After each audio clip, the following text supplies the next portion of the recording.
Hello once again and welcome back to March Mascot Madness. My name is Sean and every Sunday and Monday you can watch mascots play basketball here on youtube.com/Seannosaurus. Subscribe and ring the bell down below for more. Leave this video a thumbs up if you enjoyed it. And if you didn't, just leave. I don't need to know. Someone commented on the Teenage Mutant Ninja Turtles demo I played the other day. They're like, I don't know what this is, but it's boring. I'm like, who cares? You just leave. I don't, what? I'm sorry that I'm not jangling keys in front of you, you little baby. I'm a little spicy today. A little spicy. Coming in this a little hot. The audio, for whatever reason, was kind of a pain to get set up. Either the PlayStation 2 audio wasn't working, but my microphone was working, or the PlayStation 2 audio was working, but the microphone audio was broken. And it's like, oh God, I don't need that problem right now. Just trying to watch the mascots play basketball. That's it. If you filled out a bracket, thank you so much. I'll give you a bracket update right now. I'm in first. Because of course I'm in first, and I'm actually very surprised by that. I currently have a score of 5, which means I went 5 for 8 yesterday. That's a positive. I have a score potential of 159. Let's Go is right behind me with 4 points and a score potential of 156. The Beeb is back with 2. She has a score potential of 152. And Baylor has the highest score potential, but only has 1 point. They have a score potential of 161. A couple of news and notes, I guess, from yesterday and today. The thing that I looked up yesterday, Oregon had such a bad stretch of points. They went from 19 points to 21 points, which is 1 2-point basket, and it took them 5 minutes of game time, 4.5 minutes. Or is that longer? 3.5 minutes and a minute and a half. Yeah, 5 minutes. From 1 minute and 30 seconds in the first half to 6:30 in the second half. They were completely blanked, which is why that score got so wonky. The second note, which goes into today's stories, there is not a single championship winner pick in the top half of the bracket. Today's regional champions are as follows. Arizona for Let's Go, Minnesota for me, Ohio for the Beeb, and Marquette for the Baylor bracket. What's interesting is you can see Arizona and Ohio play the very first game. So we're starting off with a really big matchup. Not only do we have 2 Final Four picks here, I have Ohio going all the way to the Elite 8. So it's a big game for 3 different brackets to slightly varying degrees between a couple of them. Moving on down, I took some notes for Michigan State and Clemson, excuse me. Everyone who picked this game, all 4 brackets, picked the winner to go at least to the Sweet 16, which I thought was interesting. 2 Michigan State Sweet 16s, myself in the Baylor bracket, which means I'm cursed. Their picks were awful yesterday. No offense. And then 2 Clemson Elite 8s, which would be the Beeb and Let's Go. So that is an interesting matchup as we work our way through it.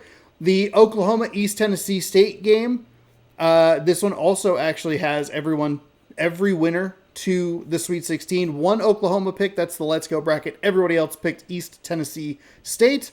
Minnesota LSU. Minnesota is a Final Four pick for myself. LSU is a Sweet 16 pick for Let's Go and an Elite 8 pick for the Baylor bracket. So that's a big one for 3 of the brackets. We have 2 games that matter but also don't matter. We have Utah State and UCLA, and Iowa, Nebraska. No matter what the winner was picked, none of those teams make it outside of the round of 32. So people looked at them and saw other teams around them and went, I like them. And then it's kind of just that coin flip pick of, I think whoever would win this matchup would beat whoever's in the first round. So there you go. I think that catches everything up. I think that sets us up for success today. I have the bracket ready to roll, and you can see it right here. There is the thing of Oh, that's what I needed to do. There's our list of matchups today. We're starting with Arizona and Ohio. We're going to UNLV Marquette, Iowa, Nebraska, East Tennessee State, Oklahoma. We'll take a little break. Clemson, Michigan State, Ohio, or Utah State, UCLA. That's going to be a nightmare of a game to call. Kansas, Cincinnati, and then LSU, Minnesota. That one rounds us out. So I tried to put those in a little bit more of an order, but I do think that it got a little bit weird. But let's jump in. Thanks so much for watching. Bam, we're here. It's game 1. Oh boy, number 4, Arizona, huh? They're on the road. Maybe that'll mess with it. All-American, 10 minutes on the clock per half. And we saw 3, champion game picks go down yesterday. Oregon and 2 people had Washington. And we're starting with Final Four pick. Final Four pick going down here for someone. The only other champ game pick is Marquette. That's the only one from this region. The tip goes to Ohio. The Bobcats, kind of a favorite because they look really doofy. Their mascot looks better now. Looks actually like a wildcat, but I think there's something about this that... Is it Bearcat? Ohio Bobcats. It's Bobcats. There's something about this mascot that is just so lovely doofy. You know what I mean? Ohio gets sent to the line immediately and knocks down both free throws. A good start for them. Arizona has the hats and another foul on the other end. This time Arizona will go to the line to shoot too. So the whistle's out early. We saw one team yesterday just get a ton of fouls. And usually what happens, I mentioned it in yesterday's game, but typically what happens is we'll see teams get a lot of fouls kind of early, the first 3, maybe 4 minutes of the half, and then they'll kind of taper off until maybe the late stages. So foul trouble isn't really a problem, though it's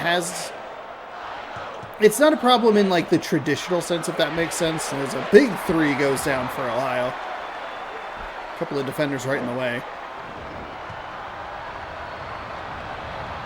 But at least, oh my goodness, they get a turnover. Holy moly. Arizona rattled. There's another 3. Bang! It's good, 8-2. Ho, ho, ho. What a start for Ohio.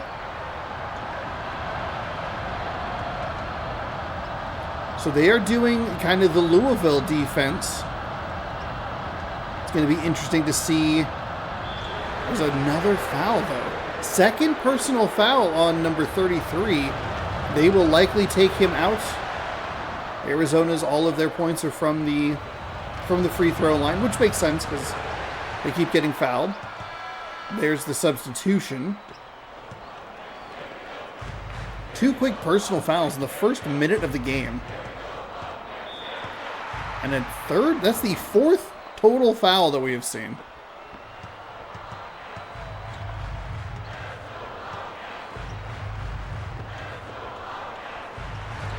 These are the base settings of the game. I don't know, sometimes it just seems like the whistles are a little hotter. I wonder if that's part of the game. Kind of like when you... Oh, there's a 3 for Arizona. Left it a little bit short, but the putback is good. Ohio now only up to 8-6. Arizona puts a mild threat of defensive pressure in the backcourt. I do wonder if it is a little bit like MLB The Show. I always turn on the variable strike zone so that I have something to yell about. Where maybe some games the refs have a bit of a quicker whistle, a little more, I don't know, ticky-tack sounds mean, but I don't know, it feels like even in the same game we see weird calls where it's you see some offensive fouls called. Oh, you like that run out? That's terrific. Ohio that's one of the few times we've actually seen a team manage to do, to complete that. To hit a run out and just go for it.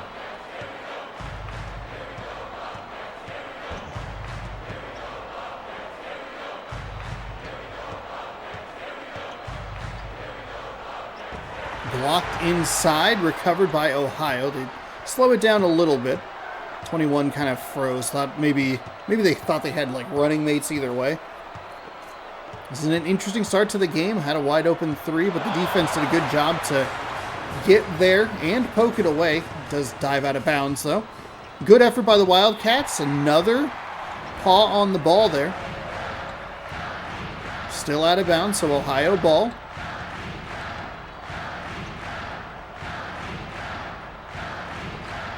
Two quick passes inside, blocked inside. Nicely done by the center for the Arizona Wildcats. That is such an effective play. 2 quick passes inside, and then it's usually, ideally, it's a quick shot because the defense is typically out of position. The 3 is up. The 3 is good. It's a 1-point Ohio lead. All kinds of traffic bodies in the way, and gets it to drop. If Ohio's going to succeed, they need to score points so they can set their defense up.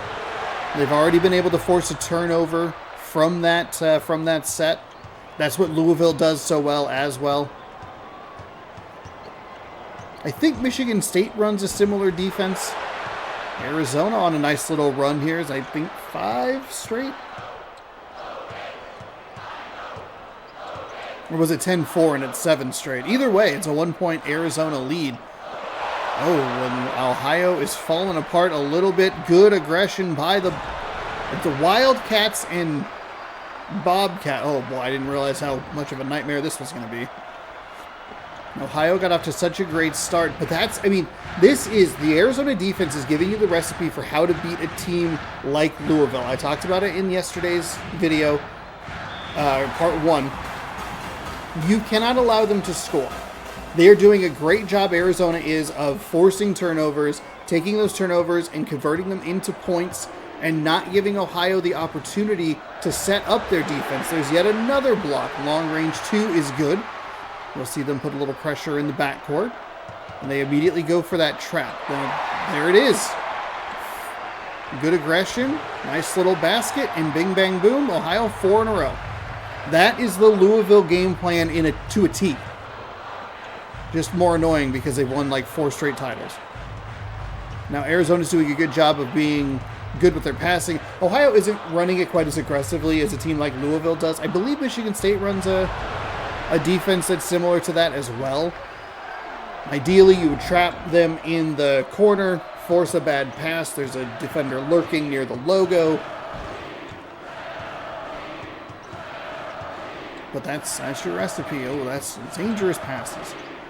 Arizona's already gotten a couple of paws on some of those cross-court passes.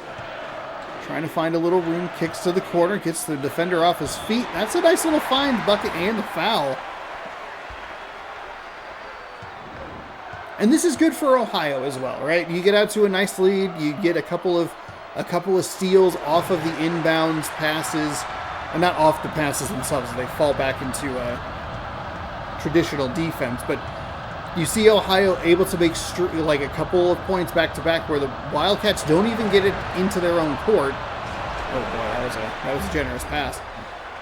You get a 7-0 run, you find yourself down by 1, and just like you're just like that, able to get back, to slow the bleeding a little bit,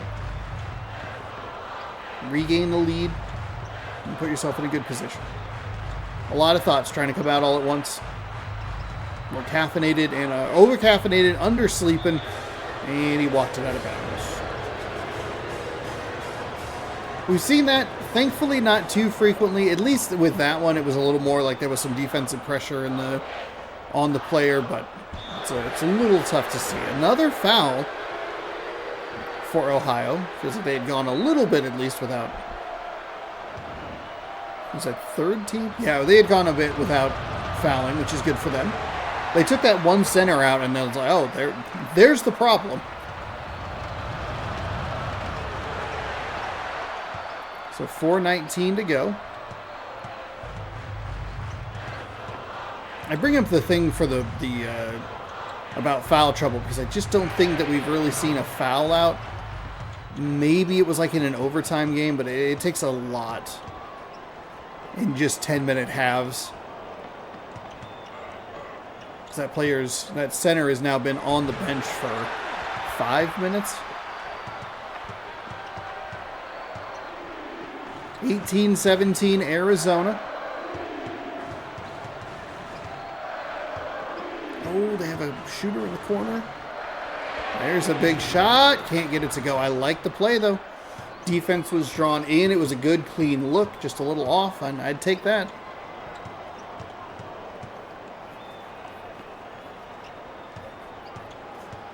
Arizona tries to drive inside. A lot of clutter. He goes to the corner for 3, and Arizona knocks it down.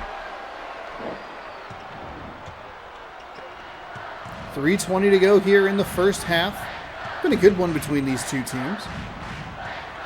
A couple of regional champions battling it out. Did not realize how important this game was. I've enjoyed going through the bracket and trying to find the storylines and like, hey, here's the games to look out for. It's been interesting trying to elevate this product. I have some ideas for next year to make it more, I don't know if more interesting is a fair way to say it, but try and drum up the interest. That was a really nice block on the outside there. Good job by Arizona to slow it down there. Sometimes it's a little frustrating when the computer slows things down on a fast break, but that was a 1-on-2. We weren't really going to do a whole lot with it. It was 17-17. Arizona, 7 straight points, and it's a touchdown game here. Ohio needs just a shot. I think the problem for Ohio is they don't have a 3-point specialist. Not that that's the end-all be-all, but I think you would trust. You would want to try and have some trade. There's a good trap in the backcourt. Oh, that's the pass that you're looking to pick off, that longer throw up the floor. I think their defensive sets have been a little inconsistent as well, which I think has actually given Arizona. They've given Arizona a break offensively.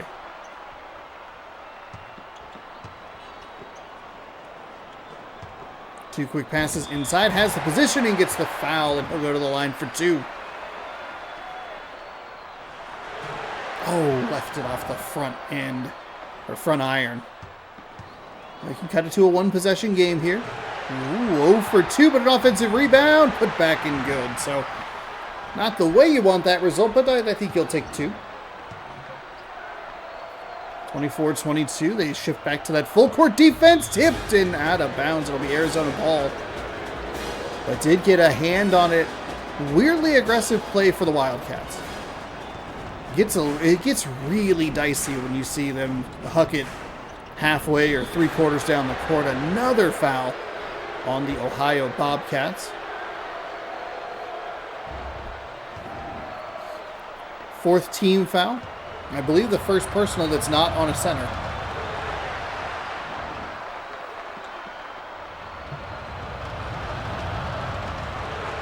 Made a couple really good games toward the end of yesterday's video, so check that out.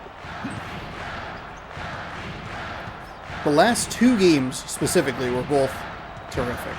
Oh, that's a defensive foul. Interesting. That is the hardest animation to figure out what they're going to do. I feel like the defensive foul is maybe the rarest of those, but like when they put the shoulder in, sometimes the ball gets jarred loose, sometimes it's an offensive foul, and it looks so similar that it's just so tricky to go like, you got to wait for the thing to pop up in the top left and go from there. Arizona's back to the free throw line, and this would be the difference in the game right now. Arizona has had way more free throw shots than, what's it called? That other team. Sorry, I gotta fix my nose here. It's driving me nuts. I can feel the tickle. That's a tough look off the, or a tough basket off the glass. We're actually getting close to Selection Sunday. Teams are solidifying places in the tournaments. That's a great defensive play. Great defensive play by Arizona. My goodness. Ohio needs a couple more of those offense to offense sections where they don't even get it past midcourt. Fouled on the shot. 6 team fouls in the first half. A bit of an anomaly.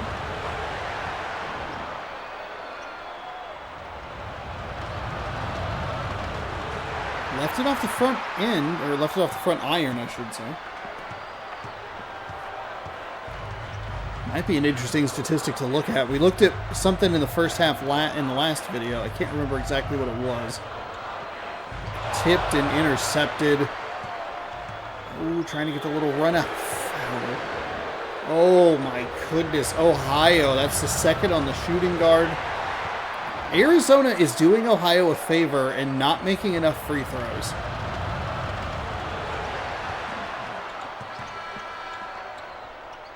It's going to be really interesting to see what they do later in this game. Because let's say that this kind of pace keeps going through the second half. Ohio's within striking distance, but Arizona has the lead, 2 possessions. We'll give them at 5 points, let's say. Ooh, 3? No. Okay. Let's take a look at it. Is Arizona going to be able to figure it out and start knocking down free throws? Because in crunch time, if you miss a couple and you give Ohio a crack, they can make you pay. Let's take a quick look at the school stats. It's 30-24 here after the first half of action. The Bobcats are actually shooting better. They're 9 for 16. Never mind. Percentage is slightly in favor of Arizona. 3-pointers. There's the difference. There's your difference. 11 for 14. I actually thought they missed more free throws, but they have 11 extra points from the line. The Bobcats have 3. That's a difference of 8 points. Hey, you know what the difference in the game is? 6. Sorry, meant to hit triangle and start to get back into the game. So if Ohio can just stop fouling,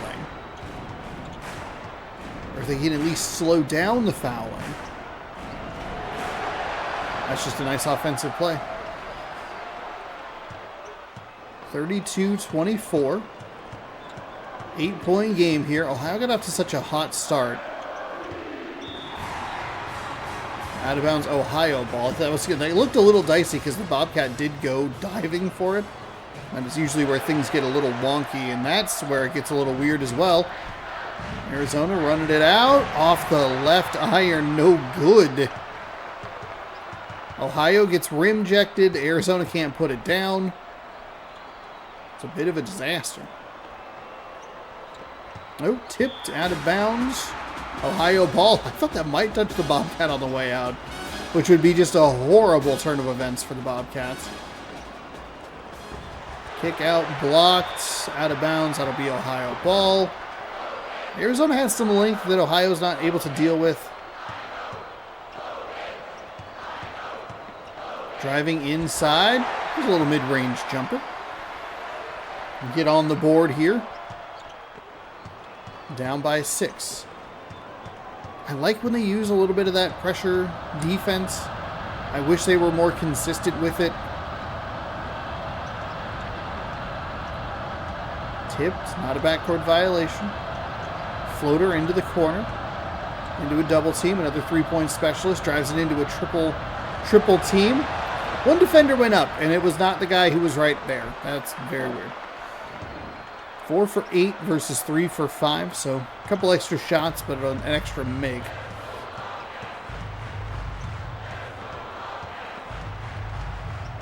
Nine-point game here in favor of Arizona. They're trying to run that 3-point play. They look like they're just a little bit, little slow on it.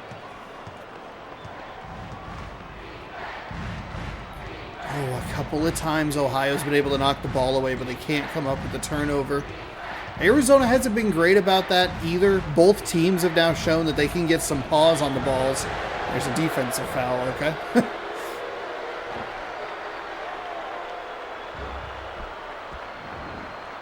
Send Arizona to the line. Let's see if they can clean up their free throws. It wasn't that bad. I thought they had missed away more.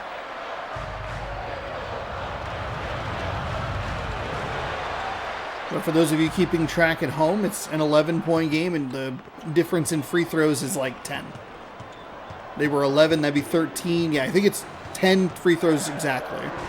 It's a nice jam home by Ohio. I was a little surprised that they stuck with that slicing through the defense, wide open guy in the corner for 3, but that's fine. Ohio needs a couple of these to work in their favor. Oh, gotta get that interception. That is where Louisville just ruins games. Not to compare these Ohio Bobcats to the greatest team that we've ever seen, but that's the difference between a great team and a good team. Nice kick inside and a foul. We'll go to the line to shoot 2. First team and first personal foul. First team foul this half.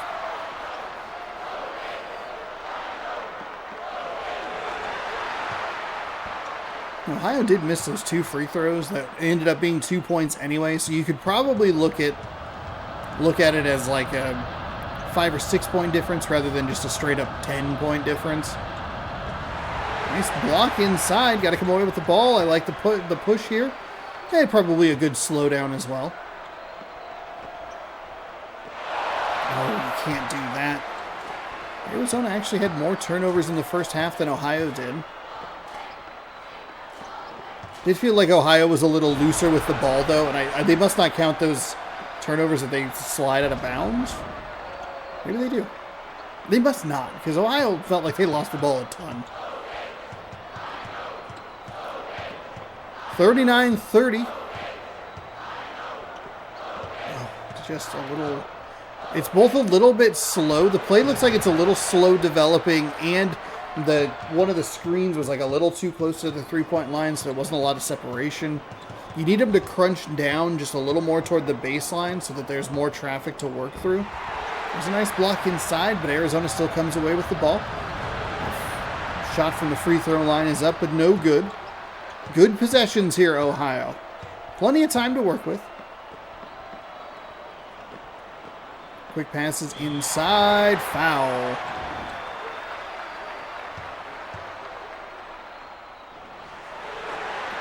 There is a free throw. Looking to cut it down to 7. Ohio's done a good job of keeping them within striking distance. Arizona hasn't really been able to put this game away. Arizona has also done a good job at keeping some distance. But you can flip that as well, where like Ohio's done a good job at making sure that Arizona isn't running away with this game. They've been getting some defensive stops here and there. This needs to be a little more consistent, and they have got to stop fouling.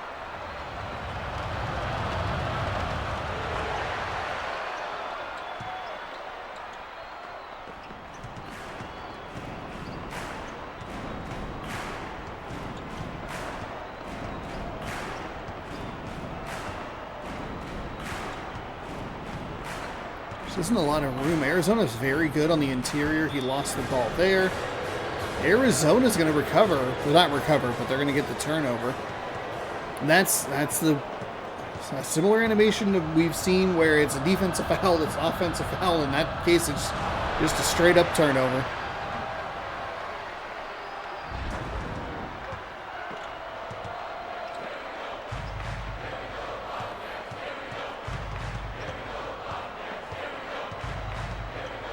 There's a nice kick. Number 10 doesn't seem to feel confident in taking the shot.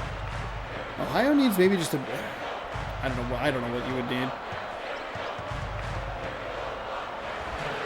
Ooh, little fade shot there. Can't get it to go. The tip-ins missed. Arizona long 2 is good. They are starting to run away with it.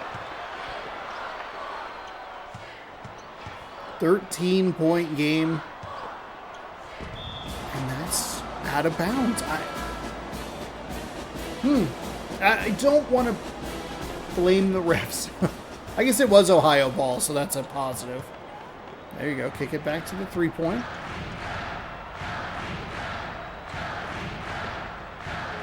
There's a nice jam home. It is weird how lopsided the free throws have been.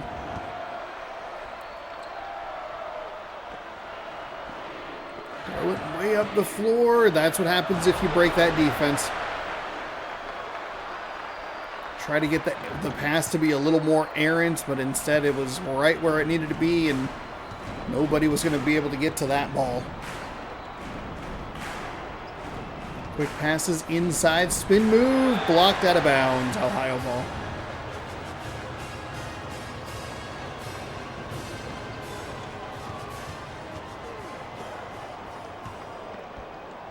Oh my goodness. That player has to have so many blocks at this point. Like, Ohio's just throwing it right into their paws.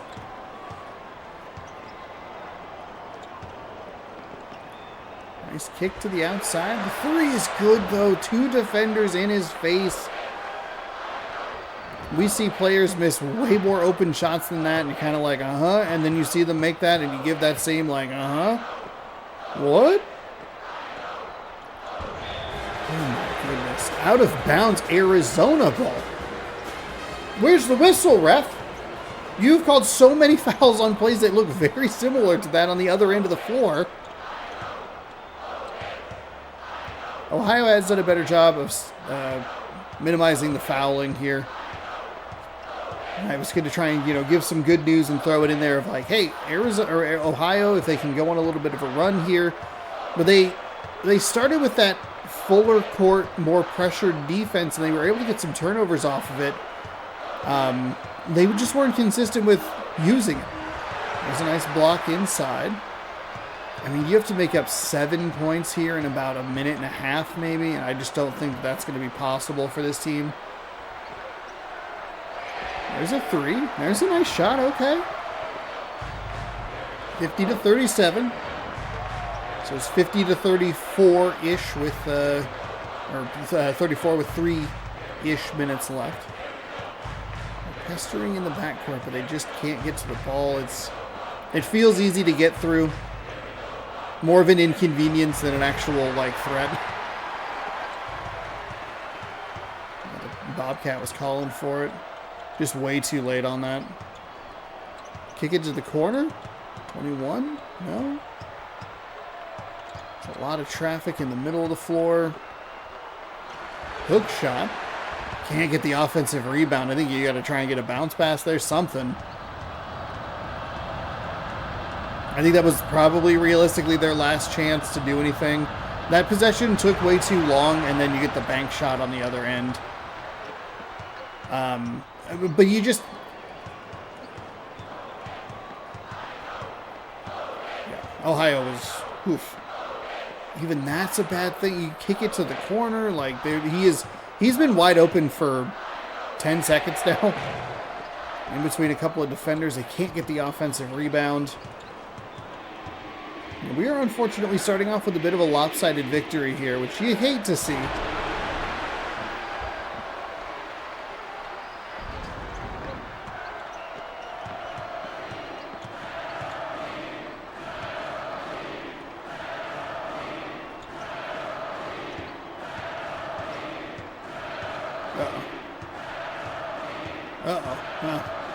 Ohio didn't have much of a chance, but they definitely don't now because, good God.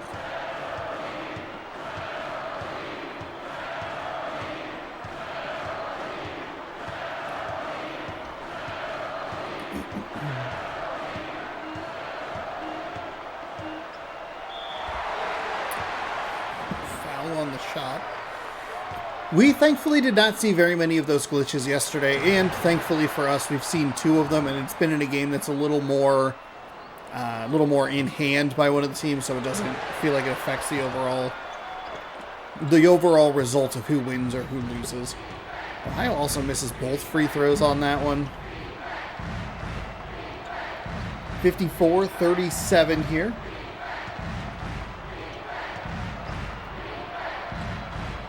One of the higher scoring offensive performances.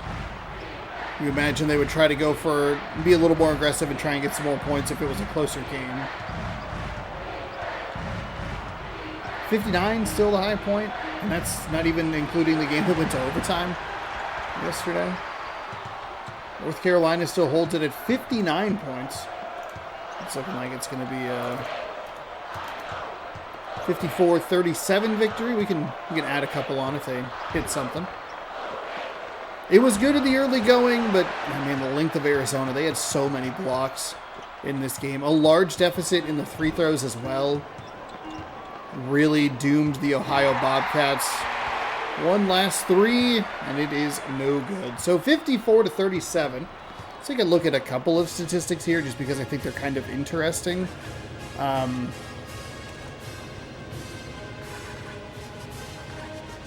Each team took 31 field goals. Arizona made 4 more shots. And the free throws evened out a little bit. Ohio went 7 for 7, except for when they missed both of them, which was very weird. 15 for 18. So there is a discrepancy. 8 extra points on made free throws, which you can probably throw as 6 because Ohio did get an offensive rebound off the second miss and make the points. But a 7 free throw difference isn't quite as big as I thought it would be. It just felt like they were going to the line a lot. Yeah. What was the blocks? 11 blocks. Yeah, that makes sense. Turnovers were surprisingly even. And the fouls ended up being pretty even as well. But 54-37 is your final Arizona. Heads on to the next round, and myself and the Beeb take a hit with the Ohio Bobcats losing. A Final Four pick is down. An Elite Eight pick is down. And that is unfortunate. We're moving on to actually another fairly kind of big game, but not there. It's a big game because if one team loses, only one person is affected. Marquette and UNLV. So we'll go to that. The Golden Eagles take it on UNLV, the Running Rebels. And our second game, Marquette is a championship game pick, not a championship game or a tournament winner, but just a prediction to be number 2, essentially. So we'll see how this goes. Then we get the next game, which is interesting that it doesn't mean anything. I mean, it does. Well, you can get 1 point, but then you're not getting anything else from those teams. It's also kind of an ugly matchup. But yeah, Marquette is a... Let's see. Did I write that down? No championship winners in the top half of the bracket. But Marquette's big. That was the one note that I needed to look up and that I just didn't write down. So good for me.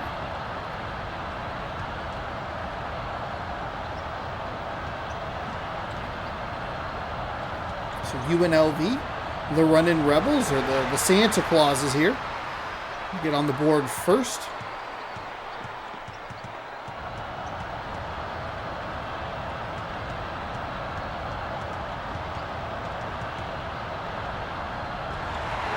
Blocked and made. Good job by Marquette to come up with that loose ball. That was something we saw Ohio really struggle with. They'd poke the ball every once in a while, or they'd get blocked, and it just felt like Arizona was always coming up with those loose ball situations. Rattles it around the rim and drops in a fast-paced first minute or so. 3 made shots already. 4-2 UNLV. Marquette driving inside between 2 defenders. That is just not going to work out for you.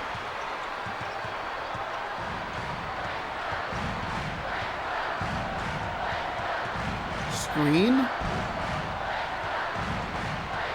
Trying to work it inside. He tries to drive. That's a turnover. It's Marquette ball. That's okay. What's it? It's fun watching a game that... Oh, come on, really? I was going to say it's fun watching a game that doesn't have fouls every 30 seconds, and then, of course, someone fouls right there. Stolen. This is a weird start to the game already. Off the rim, no good.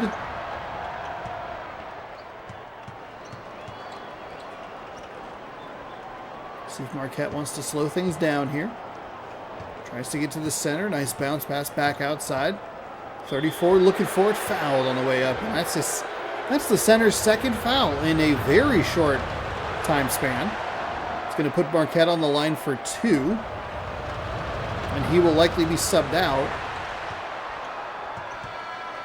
Will indeed. So could be a problem for UNLV. I don't think it became a problem for Ohio.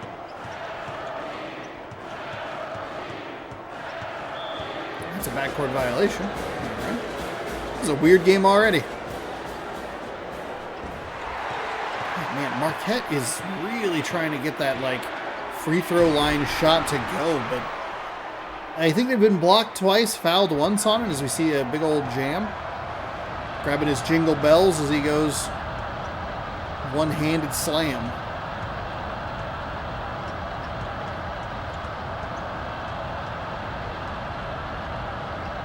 Ooh, I like that kick. He was just a step or two too far back. But you like where they go with that. It's a nice made 3.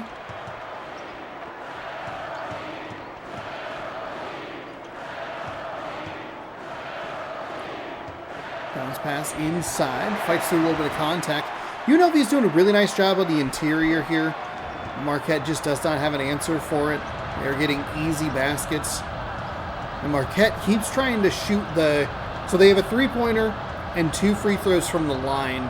And they keep trying to shoot right around that free throw, from the free throw stripe. But they keep having trouble with it. UNLV's doing a better job getting them into the... There's another block. UNLV's doing a better job of getting close to the hoop with high percentage looks.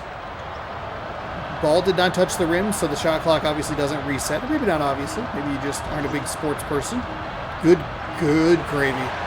There were so many bodies in the way. I cannot believe he got that shot up and in. 9-8 as the shot clock was winding down. 6:44 to go here in the first half of game number 2 of 8. There's a 3, no good. But an offensive rebound can't get put back. Oh, that was a golden opportunity for UNLV. There's a nice bounce pass inside by Marquette.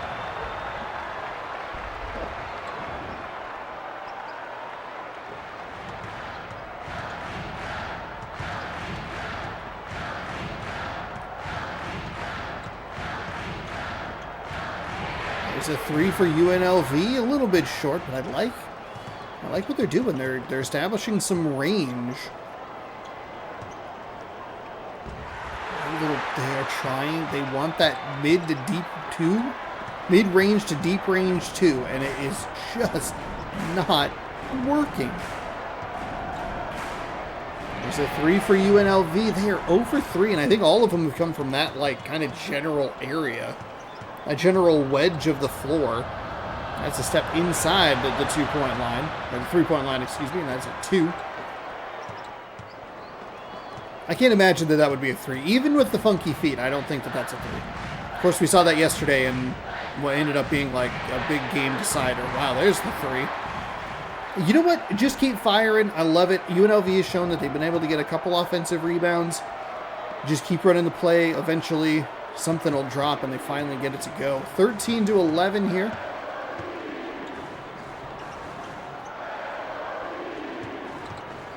Looking around, that's deflected and intercepted. Great time for a turnover for the running Rebels.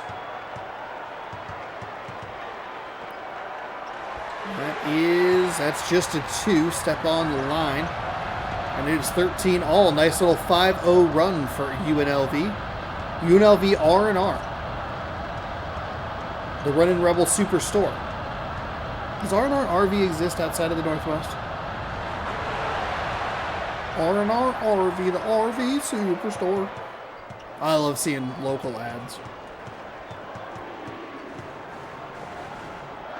I don't know if that's local. It's cool sometimes people talk about, oh man, you remember this, like that ad, and it's like big in this one area, and like you go, oh, you never heard of this location or this like business, like I know. Oh, it was huge back in Kansas or whatever. 15-15 as your host goes on a tangent. Defensive foul. First team foul for the Marquette Golden Eagles. I forgot how golden these Golden Eagles were. They are kind of... We have a Deadpool Wolverine game, a ketchup mustard game going on here. I feel like they ended up in one of those in one of the other tournaments where it's like, oh god, this is hard on the eyes. And you wouldn't assume that there would be so much gold because their name is blue. The color under the name, the mark, is blue. Oh, look at that. For some reason I saw that and I was like, I don't think that's going to be a good free throw. 2 for 2 from the line. So it's what, a 9-2 run? 13-8, yeah? 8-2. No, 9.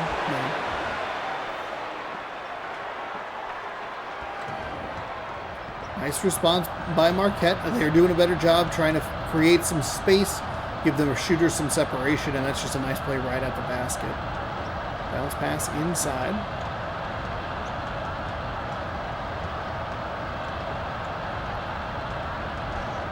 Oh, shoulder right into the defender. No call. Out for 3. UNLV really likes that spot. Really. 20-17. Stolen away, but dove out of bounds to try and come up with that loose ball. You love the effort, but gives the ball right back to Marquette.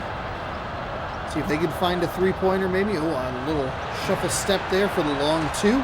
That's off the back iron. No good. Marquette can't come up with a dunk. It's a horrible turn of events for the Golden Eagles. There's a three, no good. I don't think they've taken a three from the other half of the floor.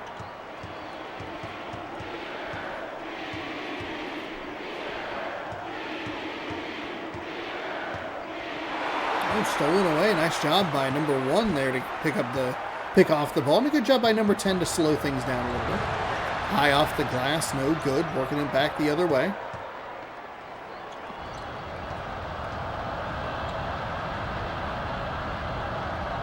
Oh, a big three for Marquette ties the game. Finally able to run some plays that give their team some space. And it is 20-20. Bounce pass inside. Flipped up. Good. That is through some good contact off of Marquette. Rattled around the rim and drops. 22-20.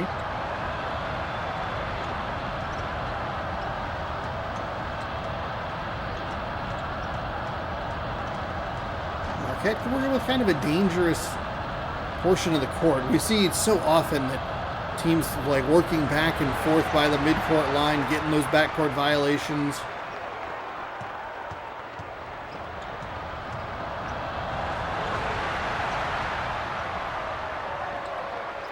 UNLV's been consistent.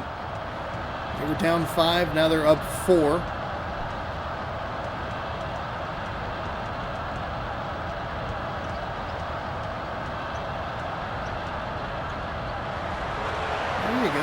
One-man show there for the Marquette Golden Eagles. Or one eagle show? One bird show? 60 seconds to go. What's UNLV want to do? Look like they kind of got frozen a little bit. That's a 2. Iron glass net. Nylon, that's the word I was looking for. And they show a little pressure in the backcourt. Slow this Marquette Golden Eagles offense down a little bit. Create the screen, give them a little bit of separation. Left it short. Defensive rebound, UNLV. Shot clock is on. A pretty small difference between the shot and game clock. Stolen! Oh, I think they had exactly what they were looking for. They had freed the shooter up in the corner. Looking for that three, but stolen by the center. Shot clock is off. Marquette can hold for the final shot. They don't typically do that. Not great aggression. I kind of like the aggression, but I'd like that followed with a kick out. I don't know that type of offense existed in 2004. That is a ridiculously deep three. UNLV takes a 7-point lead into the half. Marquette, mercifully for them, does get the ball, but a pretty terrible turn of events at the end of before the break. Not a great shot selection. They go right back to that free throw shot. I think that's the first one that they've made. That deep three feels so big. Because otherwise you're looking at, it's a 2-point game right now. Instead of a 5-point game. It was a 7-point game. Bad shot for Marquette to a deep three from UNLV. Oh, Marquette's got to take that a little bit sooner. Did not even have the power, and they took a step inside the three-point line to try and get that to be a better look, and it just was not good. No matter how you sliced it.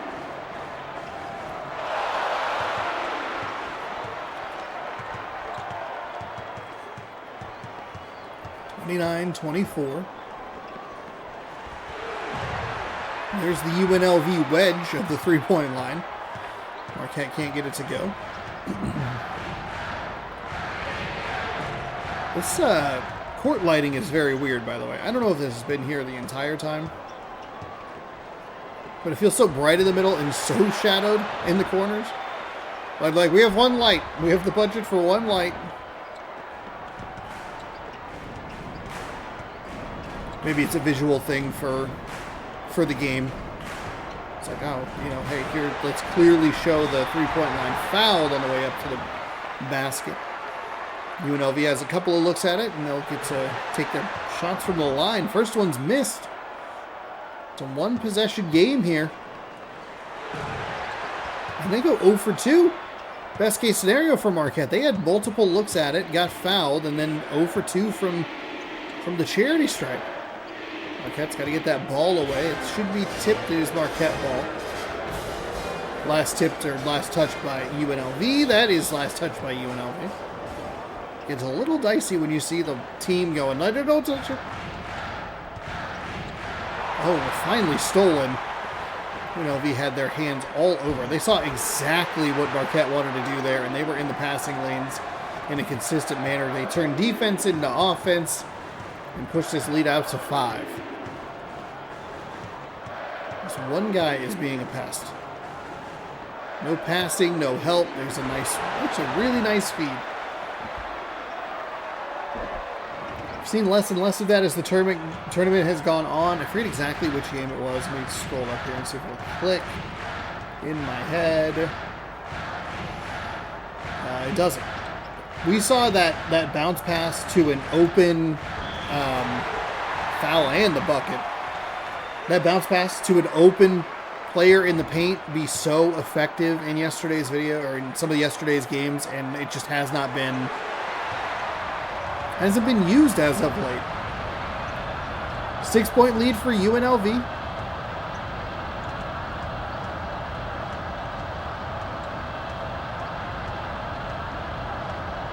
Fourth and final title game pick of the top half of the bracket, and they find themselves down 6. Everybody's had bad luck picking the second place team.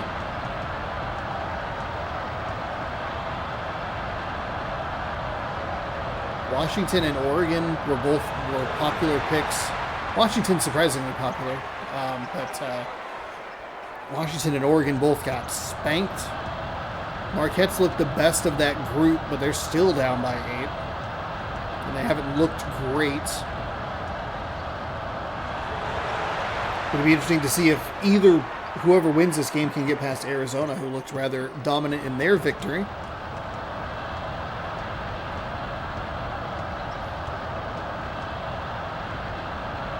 There's a 3 for UNLV, no good.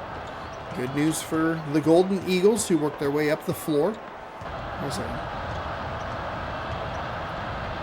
They had a little bit of room to work with. Made sure he turned the right way and threw an interception. Jammed home by the Santa himself.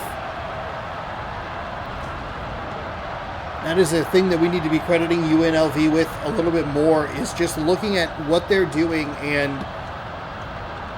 when it feels like, hey, maybe the things are going to start to swing Marquette's way a little bit, they've been so good at making sure that they're keeping their distance from that team. They're getting good takeaways. They're turning the defense into offense. That's a block.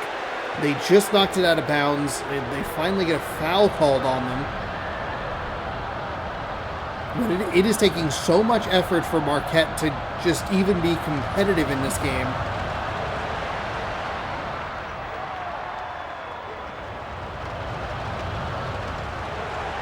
Free throws up and good. So 38-32. It's a 6-point game. Marquette's done a good job of not letting UNLV run too far away. Now, we did see Ohio in the last game just kind of run out of gas. It'll be interesting to see if Marquette can stick around a little bit longer. That's going to be a goaltend. First goaltend call of the tournament. So +2 to UNLV. Didn't even look like it was going to be a good shot anyway. So just a bad defensive lapse there. Just trying to get in there, make a play. Unfortunately, there is enough time to make up for it. They're running that 3-point play. Left it short.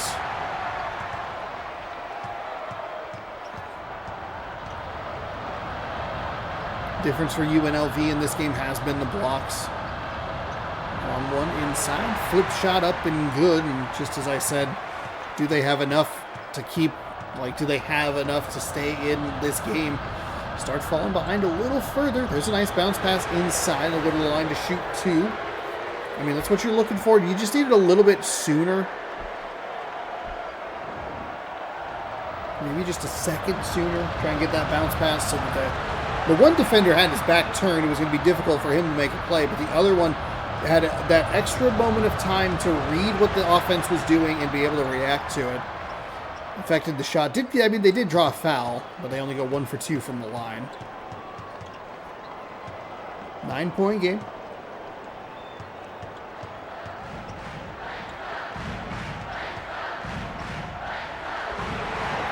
Off the left hand and good. Marquette waiting for the block on the just way wrong side. The first margin of victory was 17 points. We have an 11-point game here. Our average margin of victory going into the last couple in yesterday's video was like 18. A couple of big blowouts. But the last couple brought that back down. I did not do the math, but fortunately, a couple of very close games helped make that look a little bit better. But I think that sometimes that's the first round. 2 is well short. The tip in no good, and the defensive rebound goes to UNLV.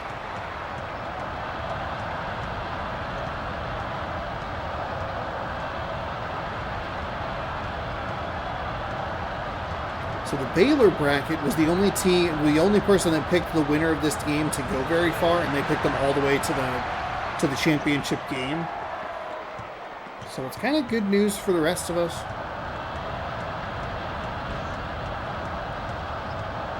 You might only get the 1 point from UNLV, but if you missed on Marquette, you're only losing a point, and that potential stays pretty high. Another block on the outside perimeter. There's a foul on the interior. We'll go to the line to shoot 2.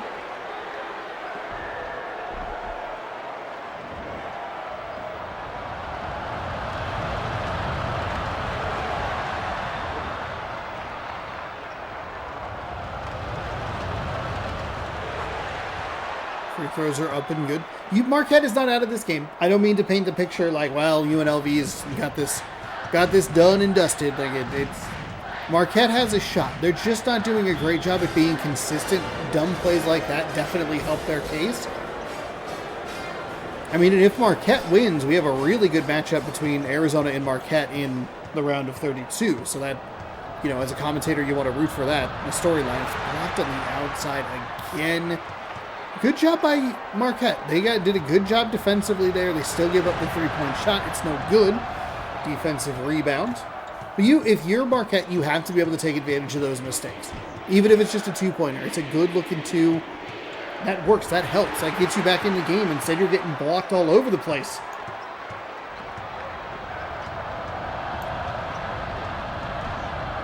.46-35. Kick out for the 3. That's good. Unbelievable.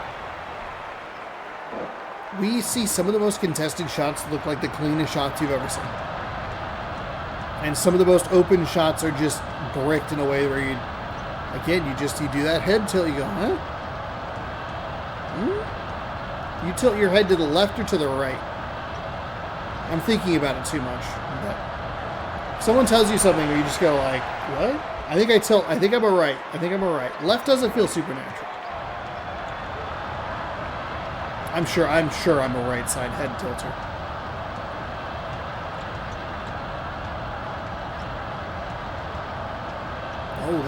Marquette got very lucky there. That was a wide open running rebel in the corner for 3. There's a nice steal. 2:20 to go here in the second half. Marquette needs a couple more of those types of defensive stands. And that type of offense, they probably need 2 more. 2 more of them if you can mix in a 3-pointer, but they haven't been particularly good at 3-pointers. So I think you need 3 good defensive stands in the next minute or so to even give yourself an opportunity. That's an offensive foul. Okay. That's 2. You got to come away with some points here. Make this an 8-point game. You got to probably try and get this to 4, I would say. There you go. Okay. Marquette making a little run here. This is what you'd like to see. This is the inconsistency, or this is the consistency we haven't seen from Marquette throughout most of this game. And it's also some of the funkier plays from UNLV that we have not seen in this game as well, which is a positive for UNLV. those are the passes that UNLV has gotten hands on. There's Marquette picking it off. I don't know why they're going with behind the back passes. That 3 was ill-advised. I like trying to get this down to 5. I like that goal, that idea. But UNLV has been very good on the perimeter. They have been good at blocking shots. It's been very wild to see with that. I want to say Georgia was the same way. Of just like, it just feels like the other team doesn't really have a shot. You start counting on the fact that they're going to, they go with the foul. The shot clock is so low. Oh, that is so irritating because they do start fouling right at a minute. I forgot about that. When the shot clock is under 10, it pops up in the EA Sports logo in the bottom right. And that is when you don't want to foul. You have done a good job defensively. And they're going to start getting to the line for 1-ands.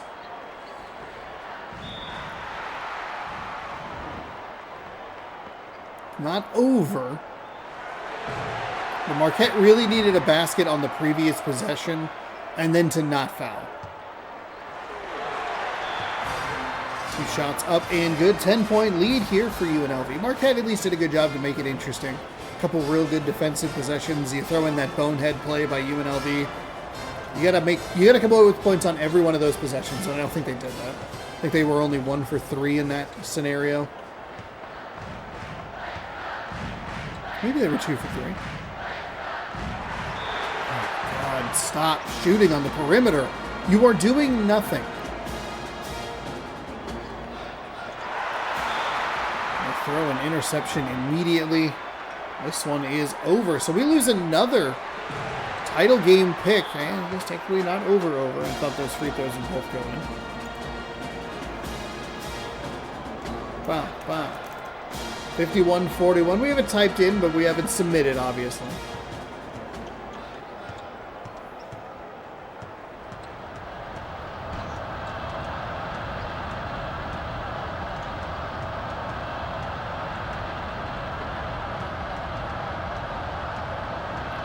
Marquette just way too long on the possession. They do get the foul. Because it's just too little, too late. They were just too inconsistent.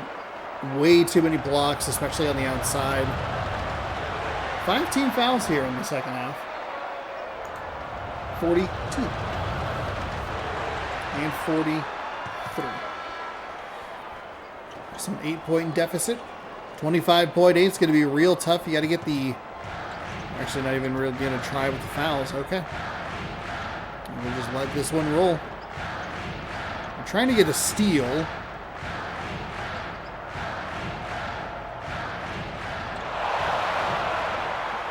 Steal, throw it forward. Gonna make this respectable.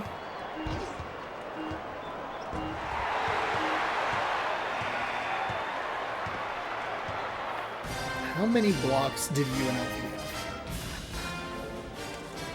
How many blocks did they have? 14-0. 0 blocks for Marquette. 14-0. Free throws a little more even in this game. UNLV was kind of bad from the line, 5 for 8. 0. There's no way they only took there's no way Marquette only took 6 3-point field goals. Not a chance. 51-43 is your final. UNLV moves on and we lose yet another title game pick. Dang. That definitely won't be a best game of the tournament. God, I hope not. Nebraska and Iowa. One of the 2 games where no matter the winner, no one picked them to get past the round of 32. This is a pretty ugly matchup as well. I don't like Nebraska's mascot at all. Gross. And Iowa's isn't terrible. Okay. Theirs isn't that bad. At least, you know what? At least Iowa decided to put on a shirt.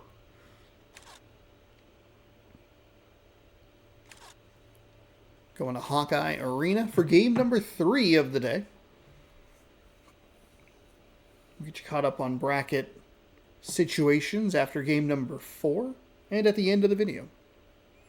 Thanks for hanging out.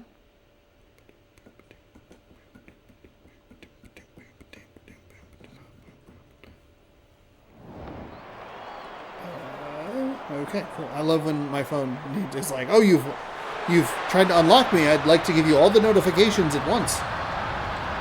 And it tries to give so many notifications that it breaks my phone. So it wasn't anything I was trying to.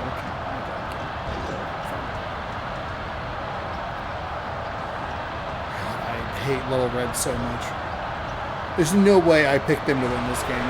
Nice play inside. I do not like the Nebraska Cornhuskers. Why it's not like a big stupid piece of corn, I don't know. Colonel Corn.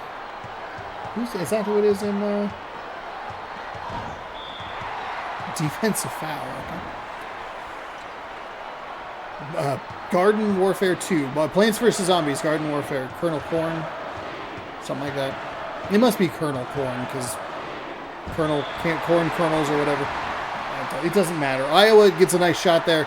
We're really rooting for Iowa here. It doesn't matter because everybody else picked either Oklahoma or East Tennessee State to win the next game. Iowa completes the three-point play and works with a little half-court or a little full-court pressure. Interesting. Let's take a look at that Steam sale later. 3 for Iowa is no good. The home of Caitlin Clark. Speaking of Caitlin Clark in women's basketball, the Angel Reese burger, the barbecue sauce on that, very good. Very good. It's at McDonald's. Do with that information what you will. Bounce pass inside, spinning and kicks back out. Driving in, and that's a nice play. It feels like what the Marquette Golden Eagles were looking for a lot in the last game was just like a little bit of a move to either get the defender up in the air or to just get them to hesitate in a direction that would give them a little bit of space. But UNLV just didn't fall for it and just kept going like, no.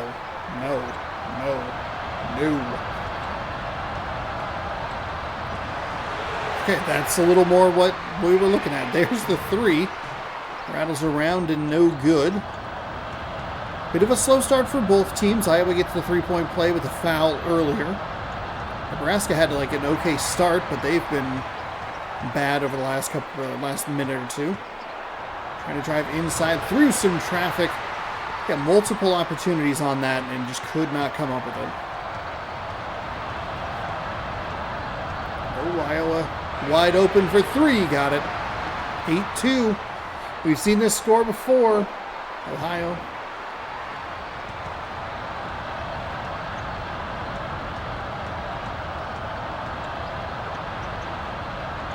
Very stupid to judge, an entire basketball game and how it's going to go after the first 2.5 minutes. See what Nebraska can do if they can get anything going here. That's tipped away. One little baby misses it. The second one comes up with it. Not a backcourt violation because it was a loose ball. You're going to have to just kind of put up a 3. Just kidding. Iowa stole it away. I didn't even get the sentence out. The clock is ticking. The noises are beeping. And boop, boop. That is goaltending. Second goaltending. That is wild. Don't get a lot of those, thankfully. That pushes the lead out to 8 for the Iowa Hawkeyes. Nebraska looking like one of the weaker teams that we've seen so far. It's just a bad start. We should probably be complimenting Iowa a little bit more.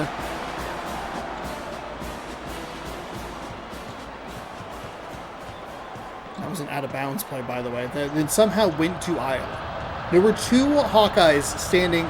There's a nice block on the perimeter. Missed the diving attempt at it, but number 10 comes away with it anyway. Free run at the basket. And Nebraska is finally on the board again with 6:22 to go.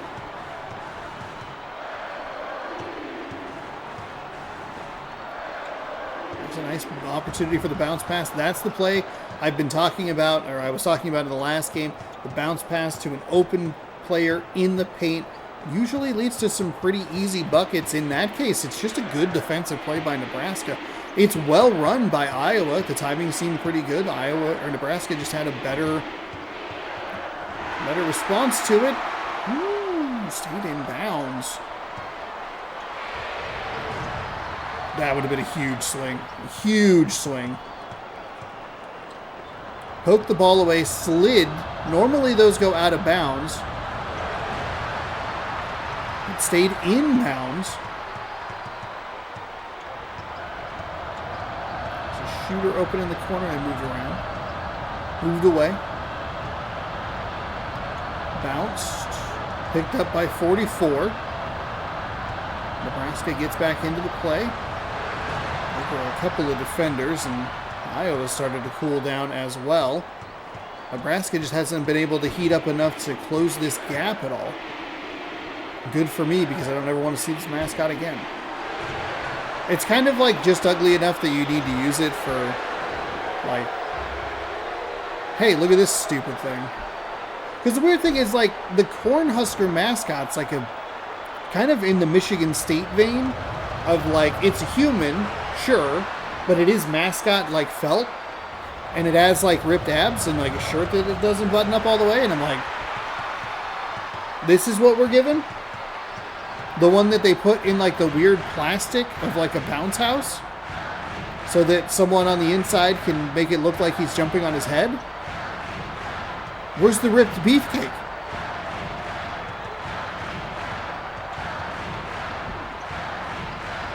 And Iowa finally knocks down a basket. Let me see if I can find a picture of the Nebraska Husker? Nebraska Cornhuskers mascot. Thank you. My matches. Mascot. He's more clothed than I realized. I sounded really disappointed with that one too. Wait, why is his shirt fully buttoned? Well, now I feel dumb for being wrong because, like, what mascot am I thinking of that doesn't button up their shirt all the way? I mean, all right, hold on here. I think I found a good one. Save this. Hold on. Save image. 12:07, by the way.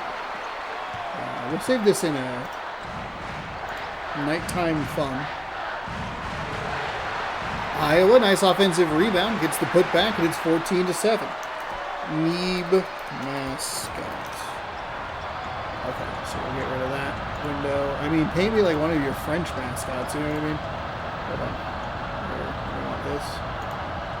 We want mascot. Damn. Oh, wow, that's real small. Basket's up and good. Look at that. Look at that. Look at that. Hot. Look at that. Look at hotness. Anyway, we get a little red and we could have had that. So be mad at a game that came out 20 years ago. 16-7 is your score. Mercifully, this hasn't been a particularly interesting game, so it is easier to like go off on the tangents.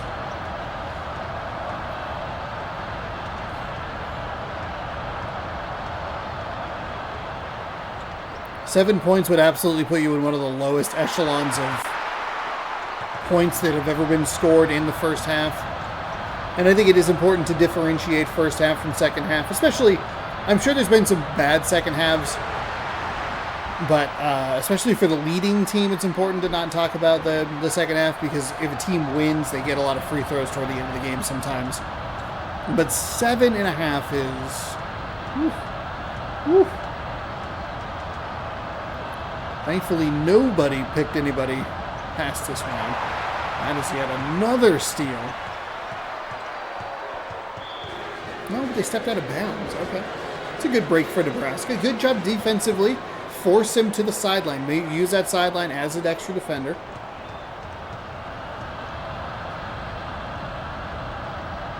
And you could also argue a bad job by the Iowa.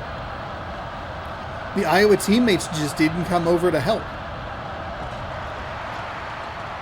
It's blocked near the rim or something. It wasn't a foul. It wasn't out of bounds. Just a very weird play.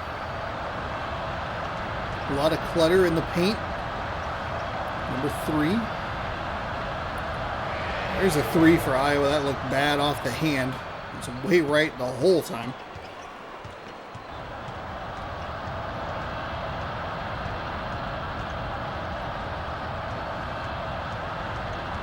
Number 10's working it around the outside. Okay, that's a good play right there.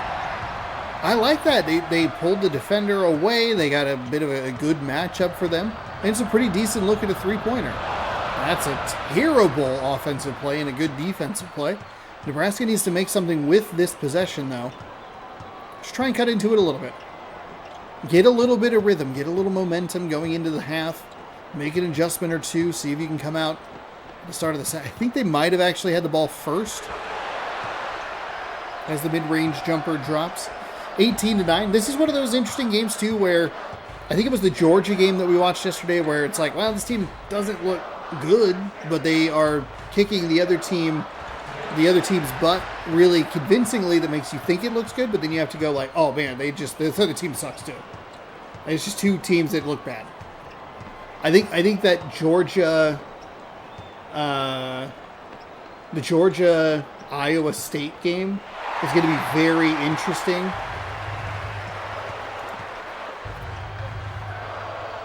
Because Georgia dominated their game yesterday, but they also really struggled with. They didn't score much, if anything, over like the last 6 minutes of the second half. And Iowa State played a really tough game against Mississippi State. But I don't think any of those teams were like, any of those 4 teams were very good. 20-9 is the halftime score. We looked at Mascots, that's how good that one was, and Iowa gets the ball first. So, bad situation for the Cornhuskers.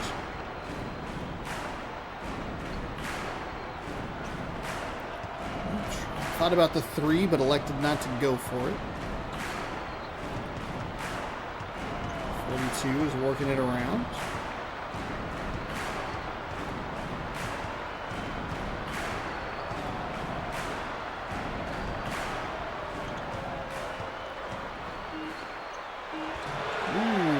Off the front iron, no good. Hey, good Nebraska defense. Coming up with a nice stop there. Iowa did a good job working a lot of that shot clock. Don't take a quick bad look.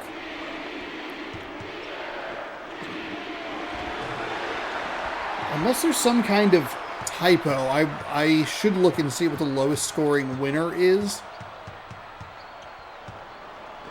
Because we've seen teams score 40 in the first half. And if Iowa were to keep the pace of 20 points per half, it would be a 40-point win. And I talked about it a little bit in yesterday's video, maybe Friday's stream, last chance to fill out a bracket stream. But it can be a little upsetting sometimes when you see a team that's like this bad move on, and then you see a team like Boston College put up 49 points, which Colorado put up 49 in the next game, and it was a clear winner. So it's like, man, if only some of these teams didn't look quite so bad. And I mean, it's bound to happen. There's bound to be a loser that is going to outscore a winner, and that's just how it goes. But what a waste of an advancement spot, almost like if you just randomized it and then the second round you just picked the top 32 scoring teams. And then through the round of 32 you would pick the top 16 scoring and then the top 8 scoring. Might be the one way to eliminate Louisville. Make up some lore about, their bus broke down, they can't make it. Oh no. They're disqualified. Nice little bounce pass inside. Got the perfect, or not good. Well, I don't know if I want to say penetrate the defense, but did get good positioning on the defense there to make the basket nice and easy. Oh, there it is. Oh, why didn't he take the three? That's exactly what you run that play for. Wide open. Does Nebraska not have a three-point specialist? I kind of doubt that they do. But I like a nice little mid-range jumper. 24-14.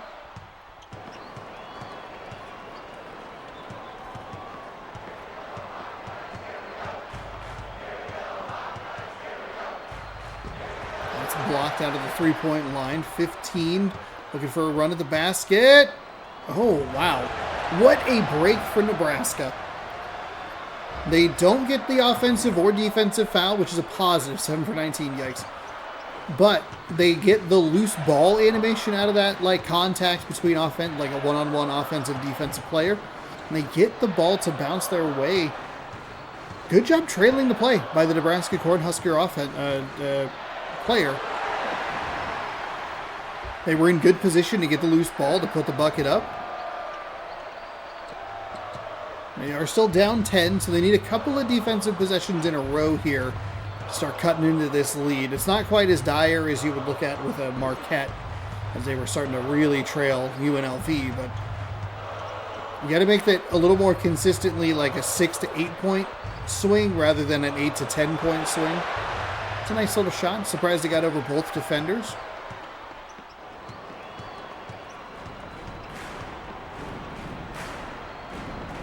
Two quick passes inside, good positioning. Well, that is not what you want to see if you are a Nebraska Cornhusker fan.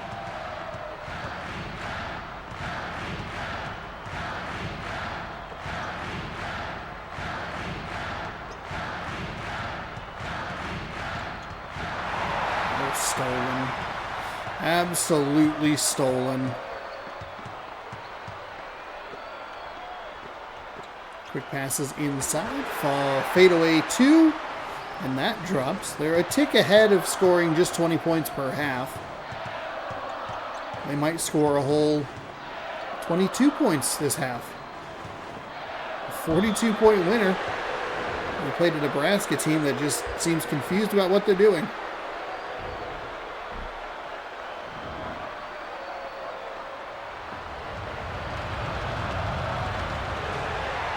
Oh, Nebraska. First shot missed. Second shot is good.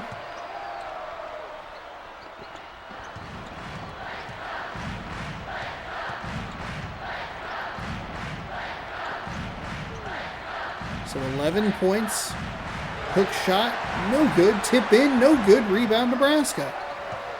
Nebraska holds on to this for, let's say, another 19 seconds. And Iowa will be on pace for a 40-point final score. They missed the hook shot, going back the other way. Quick passes inside. The center rejected. Nice play by Nebraska. Iowa will retain possession. Kick back out. Bounce passes inside, jammed home. That pushes out to 13 points. 32 to 19.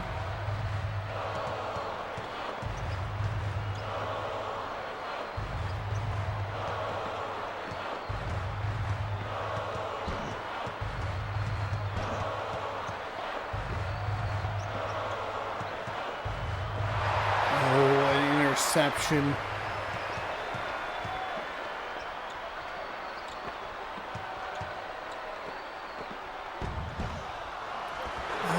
Don't get the ball to bounce their way. It was a thundering block from the Cornhuskers, but the ball bounces Iowa's way, and it's a 15-point game with 4:13 to go here in the second half.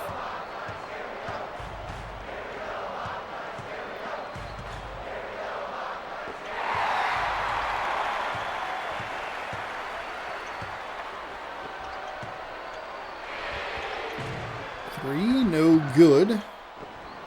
Nebraska comes away with the ball.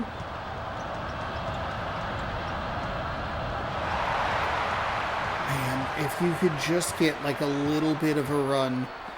Iowa has not been a very dominant team in this game.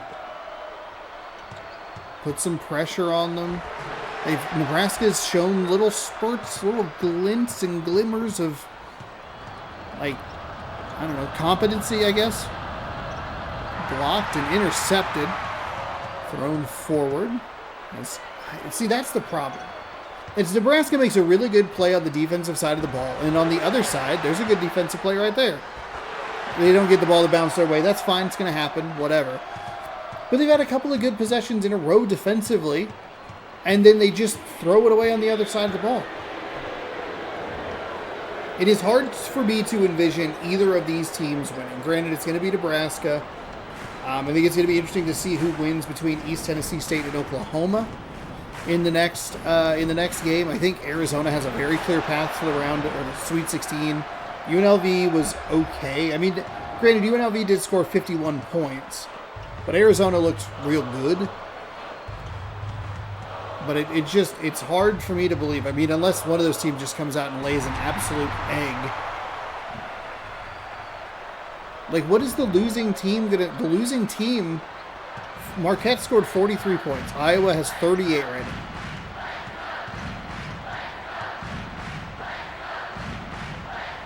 $17-point game. I mean, 21 is abysmal. Like, just disgusting. Can't get it to rattle home. They finally get it to pop up and drop. 23 points is where you want to be toward the end of the first half. That's like an average, like, okay, like this is a fine first half. Amazing is like 30 plus. Pretty good or very good would be like 25 to 30. 25 to 29, I guess you would kind of throw that in there. 20 to 24-ish is like, that's okay. Anything under 20 is bad. And single digits is, how did we get here? Ball is tipped away. Nebraska basketball. I was looking for it to pop up in the upper left-hand corner. For whatever reason, it doesn't always do that. It's odd. God, both these teams are bad. They're so bad.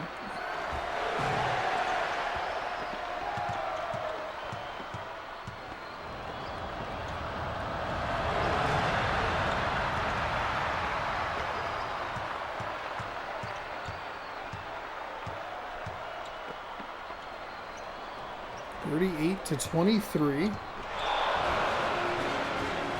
Turnover or timeout. Okay. All right. They think they have a chance. There's hope. There shouldn't be.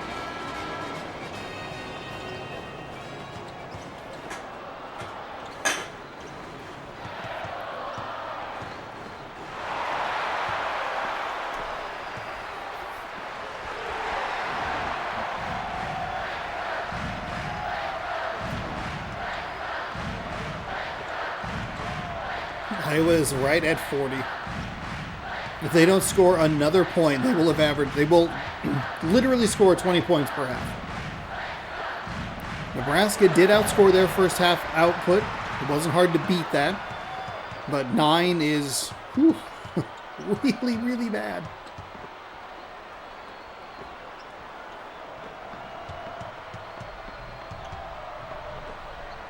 Oh my God.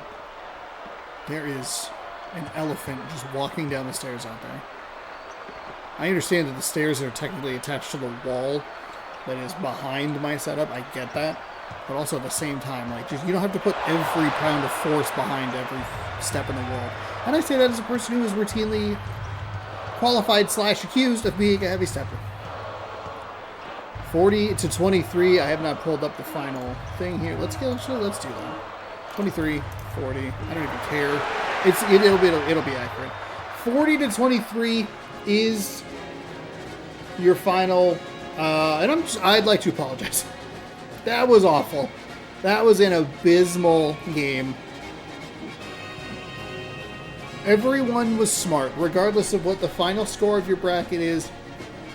Everyone was smart to not pick either of these teams to make it through the round of 32. So good job to all of us. 40 to 23, again, your final. Iowa wins.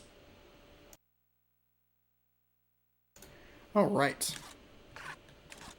Let's wash that disgusting taste out of our mouth with the East Tennessee State Buccaneers and the Oklahoma Sooners. Oh, there's Sparty. I love the way he creepily came in from the bottom. You'll see me later. Actually, we'll see you in the next game, Sparty. Don't you worry about it. All right, East Tennessee State. We're going to the E's. A, B, C, D, E. There he is. We love it. Oklahoma. The Sooner. The Boomer Sooner. Going for game number 4. Yes. Johnson City, Tennessee is where we're going. It's like in the upper corner. Let's see. Was there a note for this game? I believe there was. So Oklahoma and East Tennessee State, this is a game where everybody has a winner to the Sweet 16. 3 of us have East. I don't know why I keep saying Eastern. East Tennessee State won Oklahoma. And they already got a big win with Arizona, so maybe we can swing it back in our favor.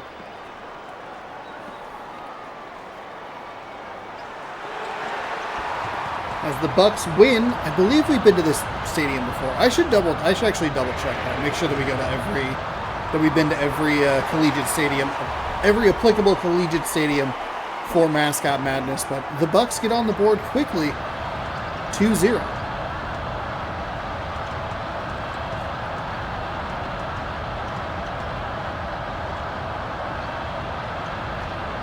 Stolen away, nice job. I don't know. By the way, I don't know why they're blue. They look like they'd fit in well with, like, Sea of Thieves, though. Oh, nice bounce pass inside. Gets the friendly roll. And East Tennessee State off to a good start. 4-0. As the Sooners take a look at a 3. Leaves it a little bit short.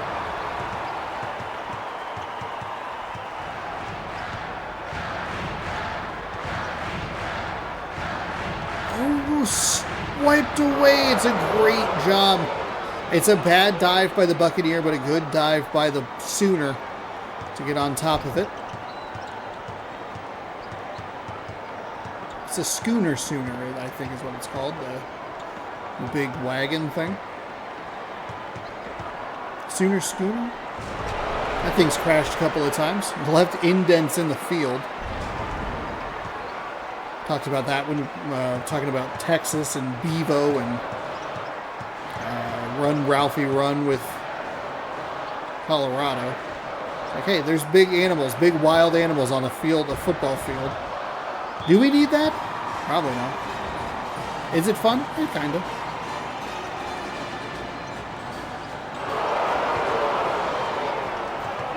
Flings it forward, and it's 4-2. So a bad possession there, bad offensive possession for East Tennessee State. Actually, a couple of them in a row. One of them was stealed, and that one just kind of got a little out of hand as well. A dangerous, unnecessary pass to midcourt. As Oklahoma goes on their own little 4-0 run to tie this game up.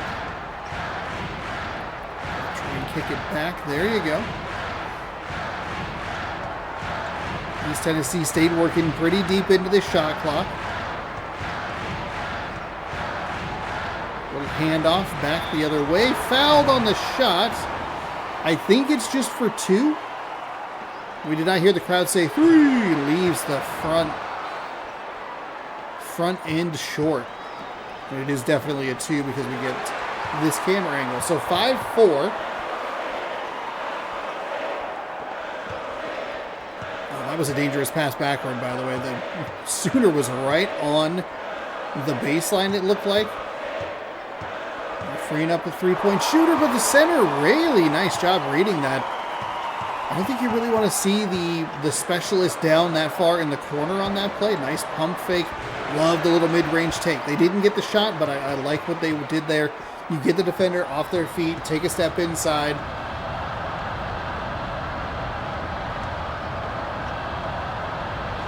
There's a big 3 from Oklahoma that gives them their first lead of the game.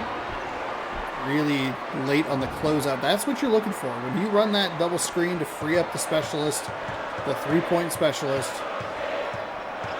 that's the kind of space you're looking for. That's a bad shot, but good bounce for the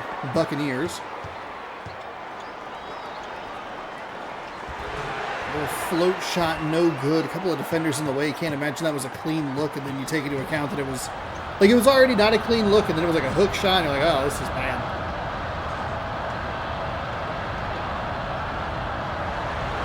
Hook shot goes the other way. Kind of a similar situation, just not great.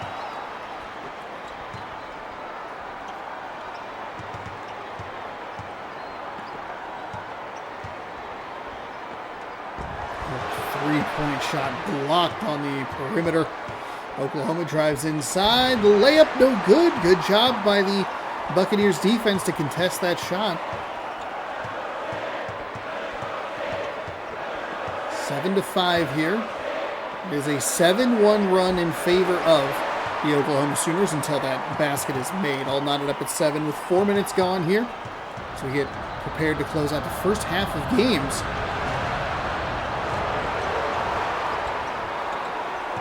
Off the iron, no good.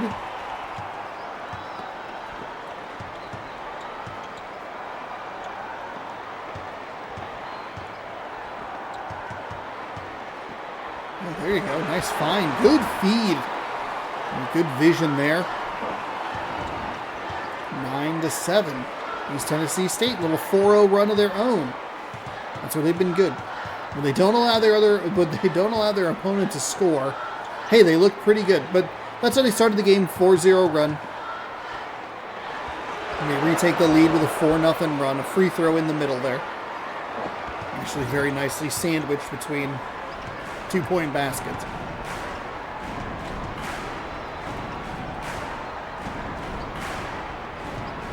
What does East Tennessee State want to do here? Try and work it inside. Center has the ball, spins around. Oh, and they ran out of bounds. You can see it developing when you've spent as many hours as I have watching these games. You kind of just watch it, go like, oh, they're not going to reel, and out of bounds. On a backcourt violation. Then weirdly, the East Tennessee State Buccaneer had the ball.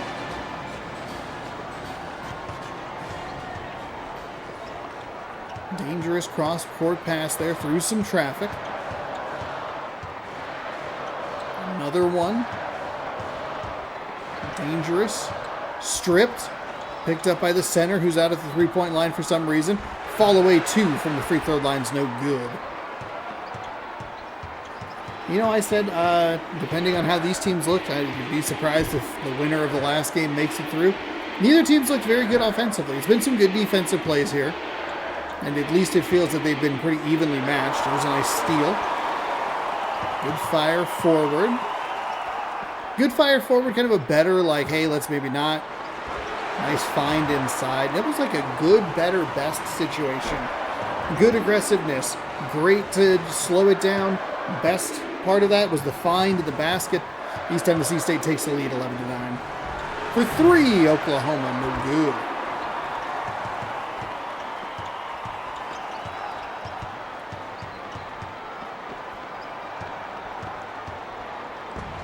Blocked, and Oklahoma recovers the loose ball.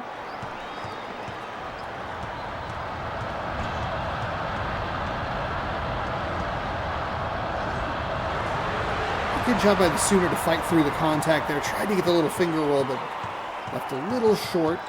East Tennessee getting a little close to that midcourt line. Backcourt violations in this tournament. That's a steal. That is, I mean, that's just an awful pass. Worst dive, and there's nothing you can do about that. Still almost missed that somehow. But pretty disastrous sequence of events. Those dives can really take the players out of the play. And that gets a little tough at times.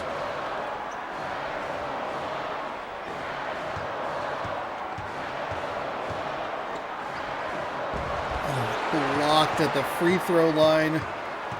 That's what we saw Marquette do a lot, just trying to get that mid-range jumper to go. Spinning. Firing.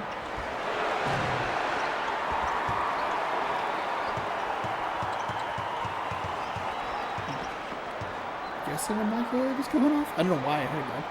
That was a very weird sound. I thought they might actually get the bucket to drop there.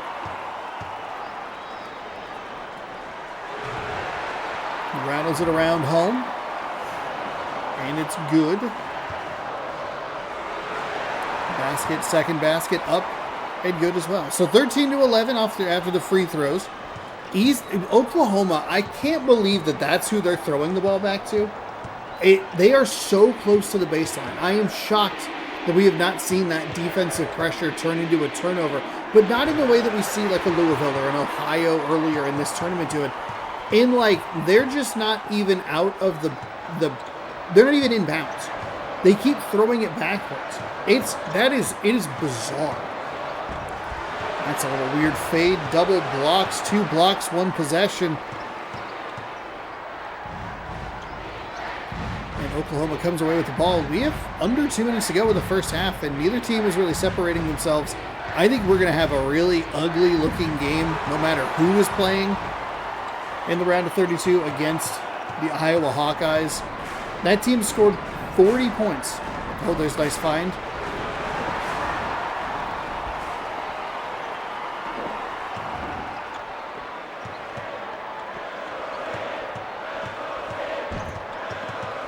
I think there's a temptation to make it sound like, hey, there's a lot of really good defensive plays happening. There's a lot of really bad offensive decisions happening. Sure, there's some good defensive plays here, getting some blocks.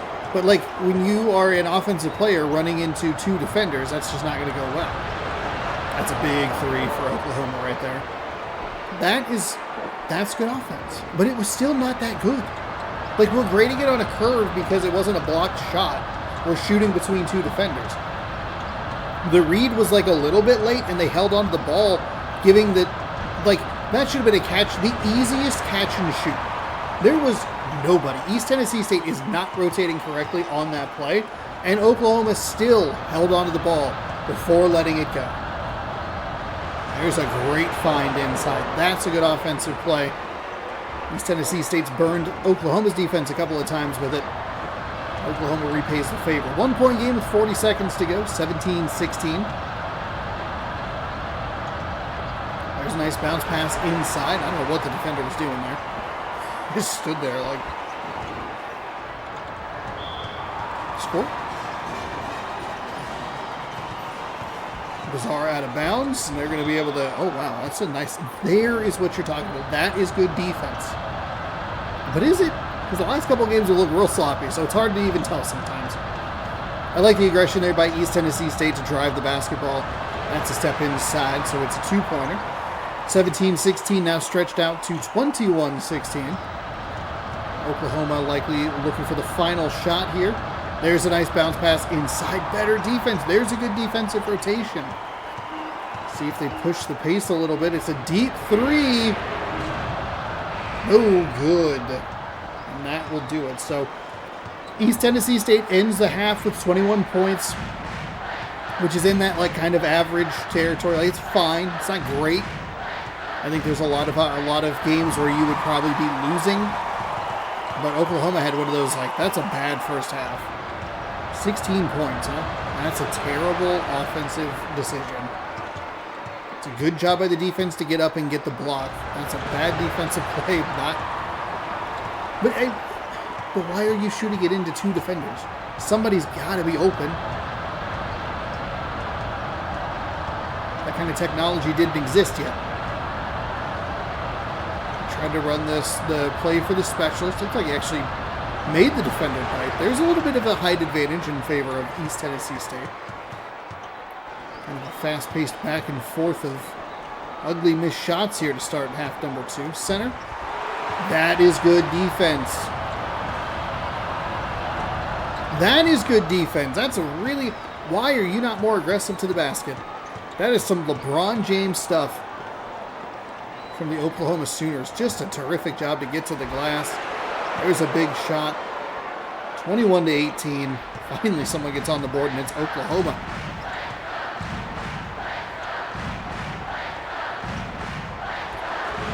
East Tennessee State, that's a good response. One of these teams fighting to get obliterated in the Sweet 16. Fighting to fight for a chance to get obliterated, I guess, in the Sweet 16. Oklahoma's going to run it. There's the 3-point play. Defense actually closed out pretty nicely, but couldn't get the defensive rebound. The tip-in, that should have been good, but it just rolls off the back iron. 23-18, now they're running it for the specialist, but it just isn't as clean as it should be. Over 2 defenders left it well short. And Oklahoma comes away with possession, going the other way. The swipe misses, blocked shot. It is weird to see 2 defenders in the area and only one of them jumps, and it's not the one you would think it would be. Was it the person directly in front of them? Absolutely not. It's the person to the side. Float up, no good. Good adjustment. It's a good defensive play and a good adjustment by the offensive player to try and float it up a little bit higher, but just couldn't get it to work. That's a foul. That is a foul beyond the arc. 23-19, White Sox. And it's gone. 23-20.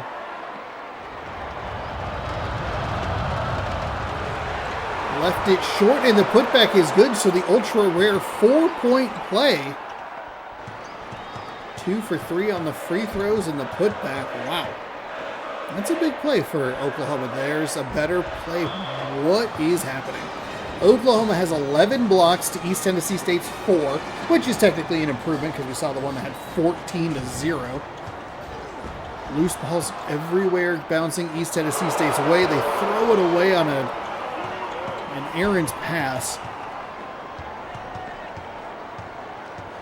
There's the corner 3. No. Put back. No, it was actually defensively rebounded. My bad.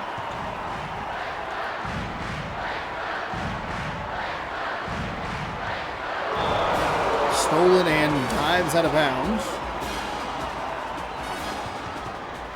So it must count as a turnover. Interesting.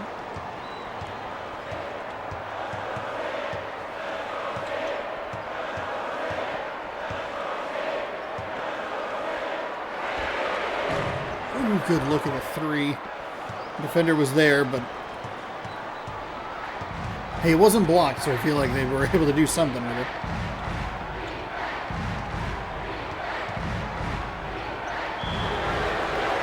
Oh, the basket and the foul. Oklahoma, another opportunity for 3 from the free throw line. Or for a third. Second foul.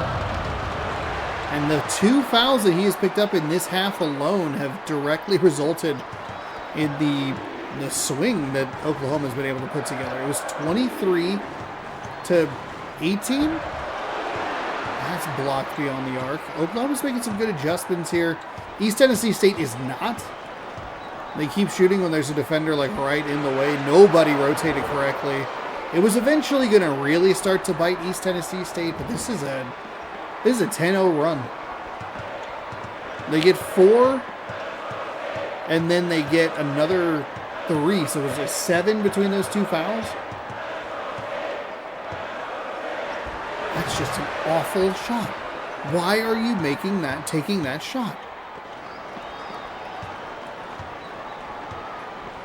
Buccaneers have to figure out something. They have got to stop fouling. They're starting to have the problem that Ohio had. There's just a lot of whistles here, and things are starting to get out of hand quickly. Left it short, but the offensive rebound is jammed home. That is a monumental 4 points. 32-23.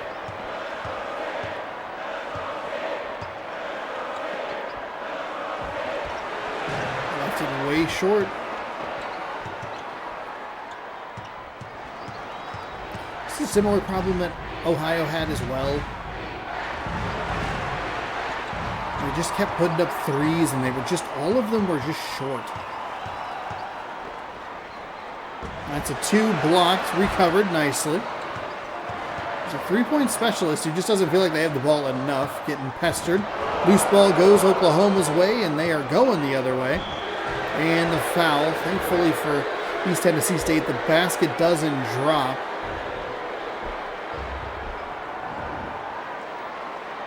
They will go to the line to shoot 2. It was 23-18. It is now 33-23.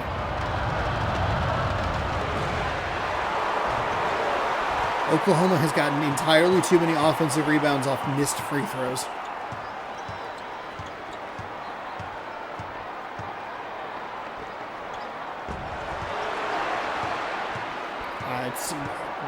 East Tennessee State has no shot in this game.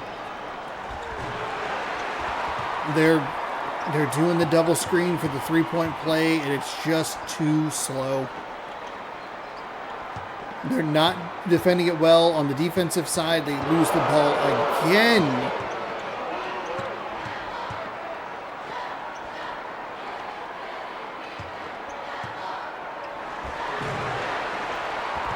Oklahoma's missed a couple of shots here, but East Tennessee State can't take advantage on the other end.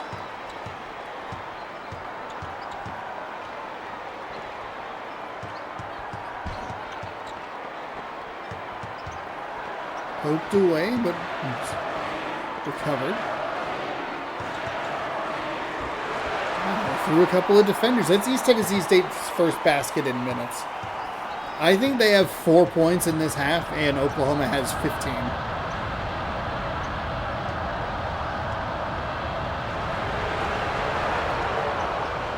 10-point game after they splash at home, and that is just, those are the heartbreaking things where you just, these are the kind of games we're talking about. It's close or competitive, but one team gets to a certain point and the other team just can't get anywhere near making it competitive again. That's what we have here. East Tennessee State's been down by 12. They're down by 12 now.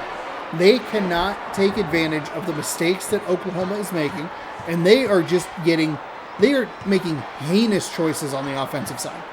Like this is hard to watch. Long range 2, that's looking pretty good. Oklahoma only has 3 extra made baskets, which even if you give them all 3-pointers, that's 9 points. But if you really take some of those free throw sequences where they're getting 4 points, 2 made free throws, a missed free throw, and an offensive rebound. They get the basket, they miss the and one, and they get the rebound and put it back. Like, those are huge swings. Was it 8 points right there? And the difference is 9? Now that East Tennessee State has finally started to get into some kind of rhythm, Oklahoma's gotten into some kind of rhythm. When one team goes cold and they can't close that gap, they can't take advantage of the mistakes. That play has killed them all game long. East Tennessee State cannot close out on that correctly. So it's 9. Now it's back to 12. It feels like they're working so hard to just play evenly.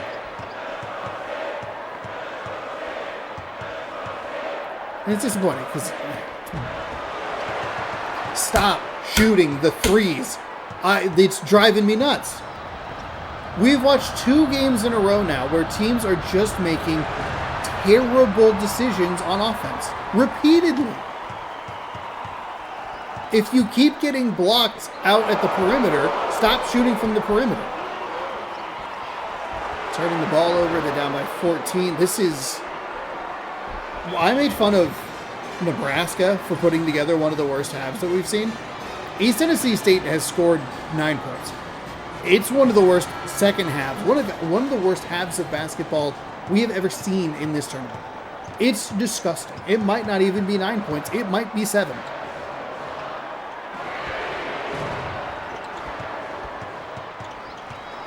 The rare time we're actually able to get a 3-pointer up without it being blocked. They took a timeout to try and figure something out. Hopefully we don't see any fouls. We do have Oklahoma with 44 points, which would beat the 40 from Iowa.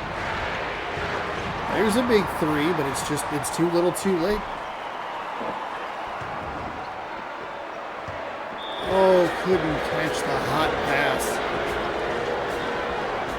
I came into this video admittedly a touch spicy, because it took a little bit to get the audio going, but 2 of these games in a row has really reinvigorated the fire.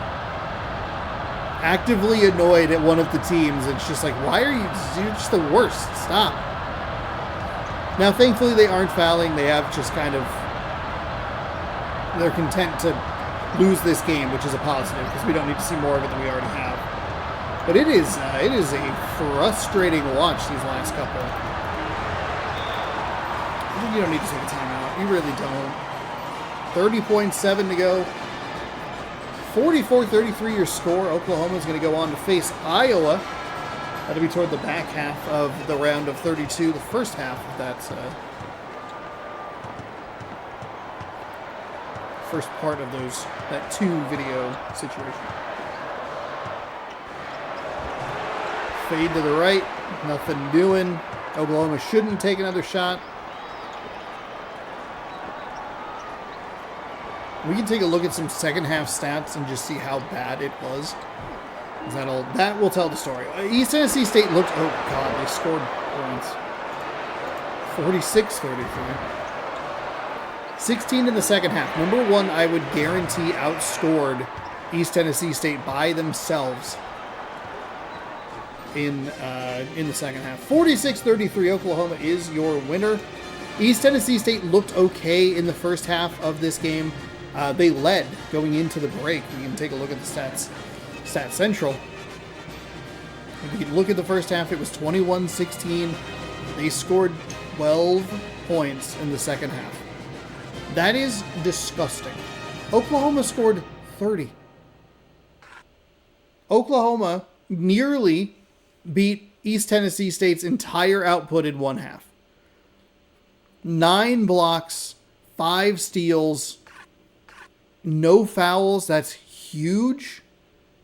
To 4. They forced 6 turnovers. 5 for 20, which is 25%.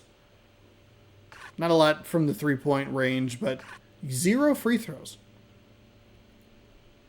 Oklahoma played the game that Ohio needed to play to make that matchup against Arizona better. No offensive rebounds to Oklahoma's 4, and they took 2 of those and turned them into 2 additional points, or 2 offensive rebounds for a total of 4 additional points off of missed free throws. Just an abysmal second half. The first half wasn't great. They still gave up 8 blocks or whatever, but they at least got a couple of fouls. They got to shoot a few free throws from the line. The East Tennessee State didn't commit any fouls in the first half, but oof, that's a rough game, especially after the one that we just watched. You're watching 2 teams win with 40 and 46. That can be a little tricky, a little difficult to deal with because it's bad. It's just bad. Before I take a quick pause, let's get you caught up on some predictions and see where the standings are. Let's Go has taken the lead. They're having a good start to the second part of the video. They have leapt me, who is 1 for 4 so far. They're 2 for 4, which is good for them. So Let's Go in first with 7 points, a 155 remaining potential. The lumpy title run. Oh, I forgot that it does this. I can't stop. It's copywritten to all get out, I bet. Stop it. I don't have time to edit this. We'll just leave that graphic there. Let's Go is in first, 7 points with a score potential of 155. I am in second with 6 points and a score potential of 148. The Beeb is in third with 3 points, having a bit of a rough first round. Their score potential, or her score potential, I should say, is 133. And Baylor in last place with 2 and a score potential of only 126. Marquette, he couldn't have been Marquette because we didn't lose that many points when we had Oregon and... Oh, it's Dayton? Is it the Dayton problem? I think it is. I think it's Dayton because looking at the other ones, I have Minnesota today and Arizona won. But Ohio. Huh. Anyway, that is your standings update. I am now in second place, but it's still pretty close. But you know what? First and second place, we're battling it out. We're duking it out. Third and fourth, get it together, you know? I will be back in just a quick second for you here on YouTube, but I'm going to hop up, stretch my legs a little bit, because we have more action for you right after this quick pause that I forgot to set up.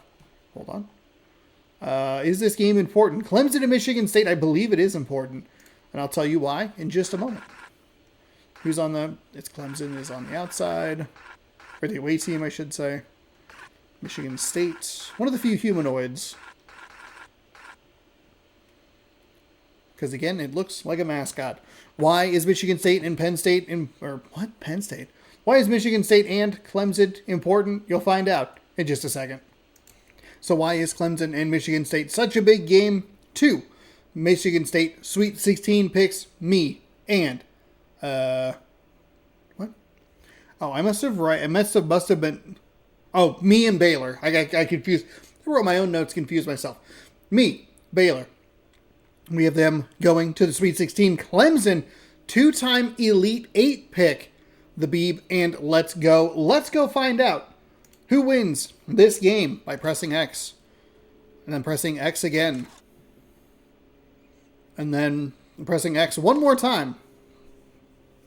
Got up, stretched. Well, I didn't take a walk, but walked around a little bit, got some bread, ate some bread. Because I could feel kind of hungry, but there was nothing else to snack on.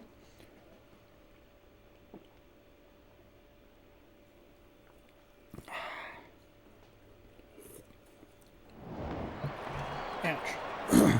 Oh. I haven't been to Michigan State in a while.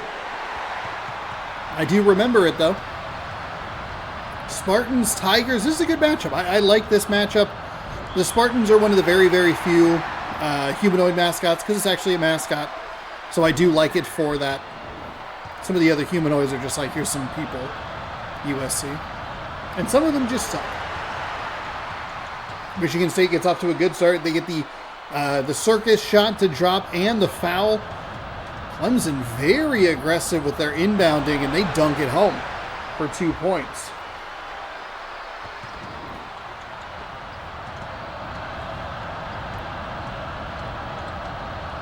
Michigan State also has the logo, the mid-court or the quarter court, whatever. I don't know what you would even qualify that as.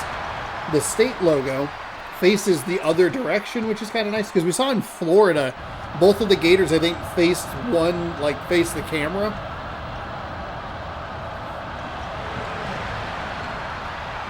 Michigan State 2000 national champions. So a good thing to remember. Ooh, stolen away by point guard number 3.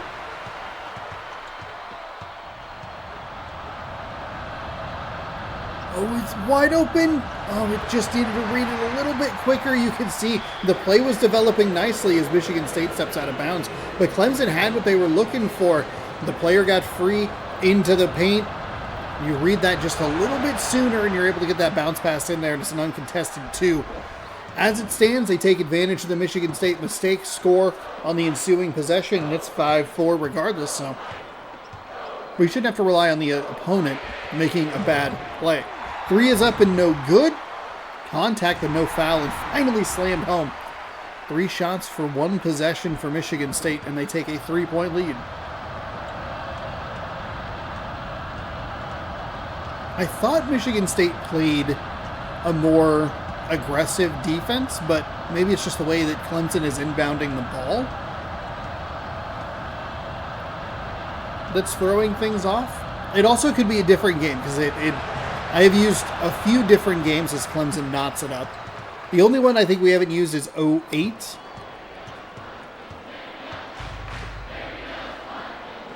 Two quick passes inside, blocked on the interior, and Clemson is out and running. The Naked Tigers. It's just a naked tiger out on the court. Memphis had a jersey. Lets it go for 3, leaves it well short.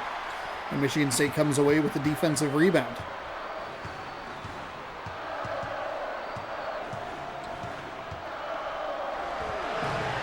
Off the right side. Both teams slowing down a little bit here. Not that either team was off to the hottest start, but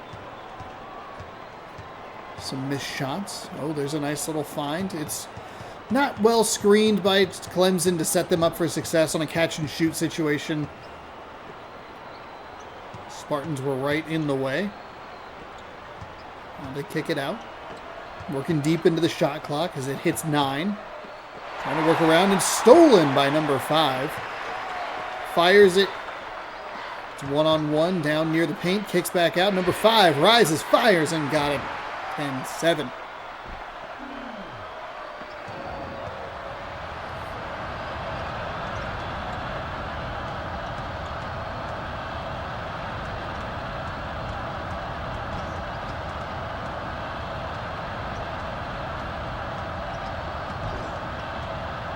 There's a nice find over to number 12.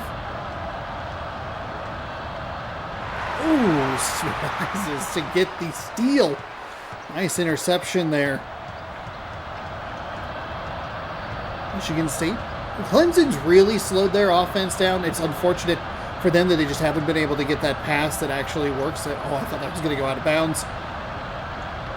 Ooh, into that double team animation. That typically results in a loose ball. Up. Oh, my goodness. What a friendly home roll. Up over the defender. Thought that might get blocked, but it's a good shot. Rattles around and drops in. 2 quick passes inside. Slam jam home. Slam a jam? Jam slam? It's 12-9.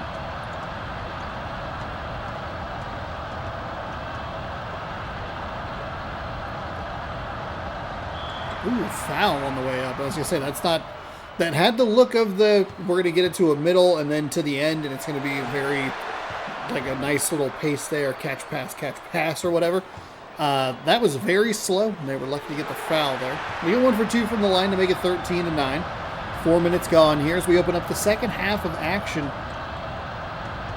Final 4 games of the day. We'll be back next week as we see a steal with more on the channel. 3 more weeks of this. If you're doing it 4x4, no, 4x6, 24 hours of content, 32 hours of college basketball. You don't want to do the math. At some point, we will hit 250 hours of this on the channel. I forget exactly when that would be. We can solve that mystery. There's 6 completed tournaments times 8 videos per times 4, 192. Oh, maybe I did the math a little bit wrong, because that would be, then you'd go plus, oops, 32, 224. So the end of this video, we will actually just eclipse 200 hours, which is an insane thought. Like, sometimes just putting those numbers in your head where you're like, oh, you did X for this amount of time or whatever. Like, oh, did I? Over the course of how long? Oh,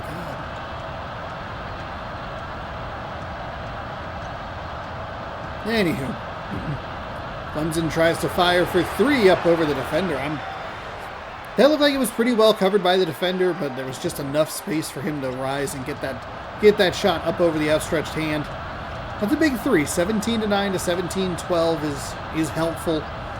This game has really slowed down. There's a 3. That's a great response right back to an 8-point lead. It's just a helpless, like, can I get something? Unfortunately, no.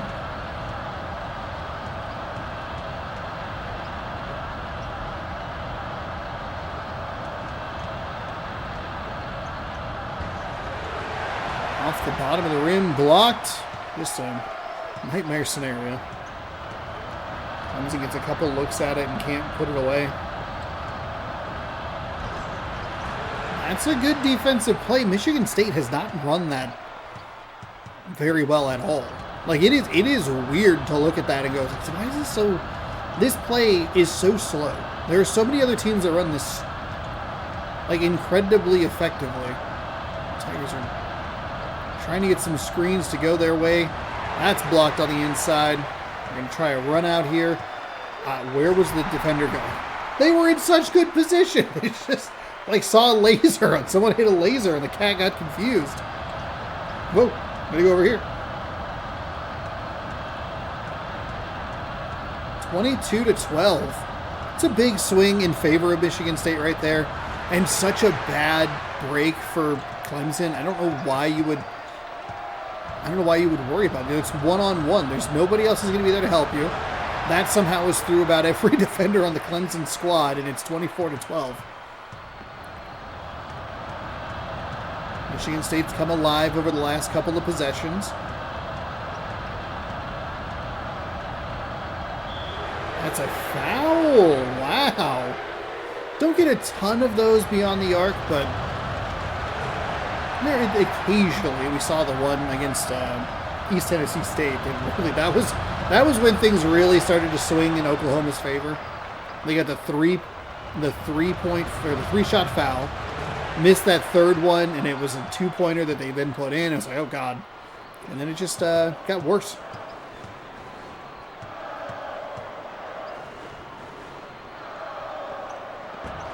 Nice block on the perimeter there by Clemson. Looked like it was going to be a pretty clean look for the Spartans, and I like that they slowed it down here a little bit. Try to get their own 3-pointer, but he's a little too strong off the back iron. But I like the shot. They ran that effectively. Felt like it was a good look. Just needed like a half step further back, and it's probably good. Or a half step less power. Good defense on the other side. See if Clemson can make a little dent in this lead here before the half. That's a good start, 24-17. Those are the two spots that we see. It's going to be most commonly. It's not going to be corner threes typically, or even straight away threes. It's going to be that, like, those two angled positions. Quadrants, I guess if you broke it down, it'd be quadrants 2 and 4. As we see Michigan State try to go from that same area. We saw UNLV really just like the one spot. We'll see if they want to kick out, and they do. Pretty well defended by Michigan State. They'll step out of bounds. It was probably going to be off them anyway. Clemson will retain possession with 94 seconds to go. And with a little... Oh, darn. I couldn't even get the sentence finished. I was going to say with a little bit of luck, a good pass, good look, they could slice that 10-point lead down to 5. But unfortunately, they aren't able to do it.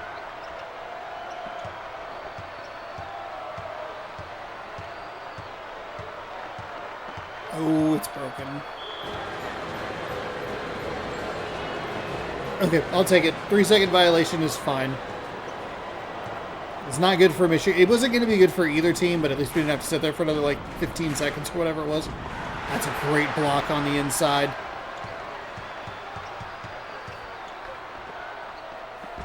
Fired for 3. Excellent block on the outside. Some good defensive plays here. Some of these plays look a little better from an offensive perspective. I know I was complaining about some of the decisions in some of the earlier games. That's a nice 3. 6-0 run Clemson. But some of these offensive plays have looked a little bit better because it is more of a one-on-one scenario. I think when you look at it, it's like, oh, you're shooting this between into 2 players, sometimes 3. We saw the weird one with Michigan State where there were like 4 Tiger defenders in the area. Like, this is bad. This is a bad decision. But at least if it's one-on-one, it makes it a little more sense. Into the double team, passes, bounce pass back outside, drives in, 3 outstretched arms, and it slices through all of them. This is an 8-0 Clemson run as we wind down this first half. You do not want the center with the ball in 2 seconds. There you go. Kick it to number 5. He's going to find number 15. He'll rise for 3 off the front iron. No good. Huge run for Clemson at the end of that first half. I think they were down 10 with 90 seconds. I don't remember how long it was. I shouldn't say anything. They were down 10. They went on an 8-0 run, and they get the ball to start half number 2. That's huge. Dives out of bounds. It was a good idea offensively, a good adjustment defensively. Not exactly sure even how the ball got dislodged, but it did. Oh, we got to throw it forward, not backward.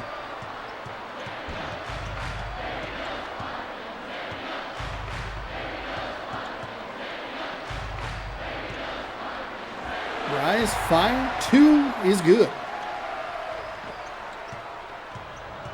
26-22.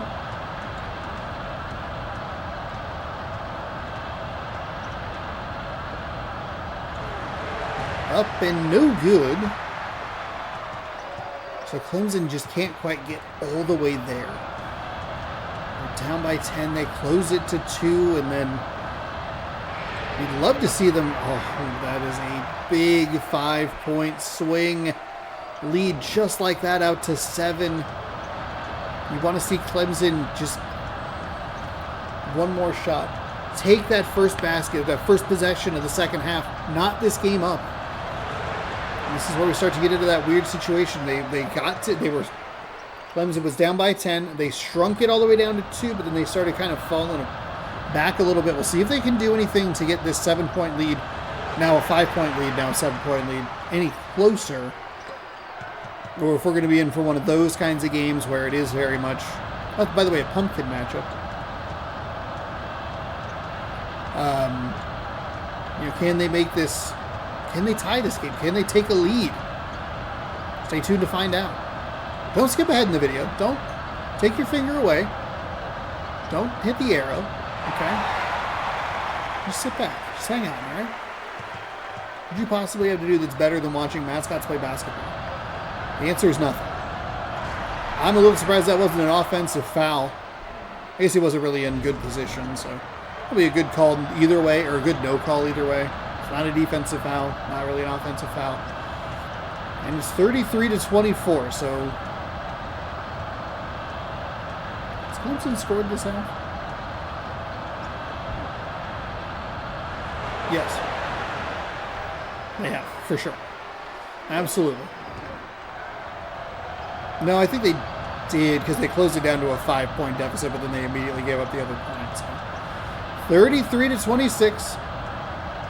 Oh, wide open Michigan State for three. That was a pretty delayed pass, and we are right back to a 10-point Michigan State lead.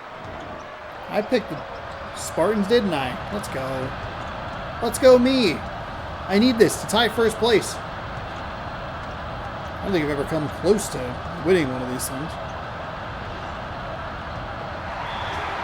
Maybe the first one if I pushed Alabama pretty far. Oh, stolen. Clemson's fallen apart here. They had such a good run. And they can do it again. They have time. They can't give up offensive rebounds or fouls like that.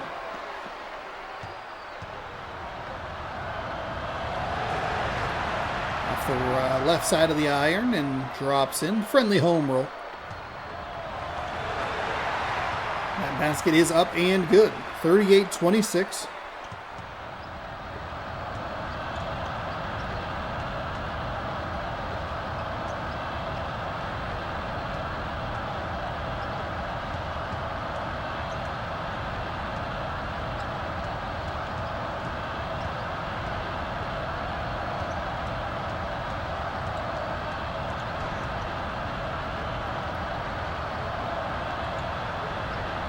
Deep in the shot clock. Clemson lobs it inside. They have pretty good positioning, and somehow that was blocked.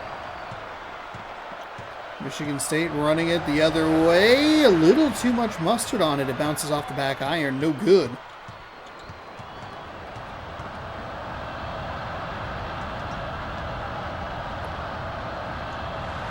That's a 2.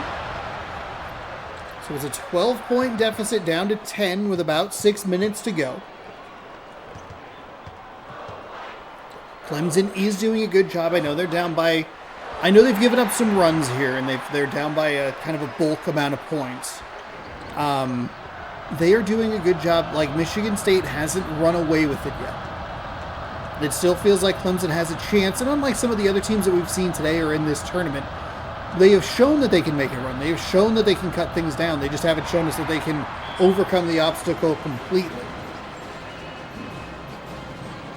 Obliterated out of bounds. It'll stay Clemson ball. That is a 2. A little unfortunate. They need about half a step, but I think he'll take it. A couple of defenders in the area. You don't love that shot, but if it's good, you don't really complain. Huge 3 for Michigan State. Huge 3. Those are the kind of plays that Clemson just can't get. And it'd be interesting to go back and kind of re-examine that stretch towards the end of the first half of, like, was it Clemson playing good defense, or was it Michigan State's offense kind of drying up a little bit that allowed Clemson, because they had some nice plays on offense, but they're having some nice plays on offense here in the second half, and they're basically just kind of matching what Michigan State's doing versus actually making progress and slicing into this deficit.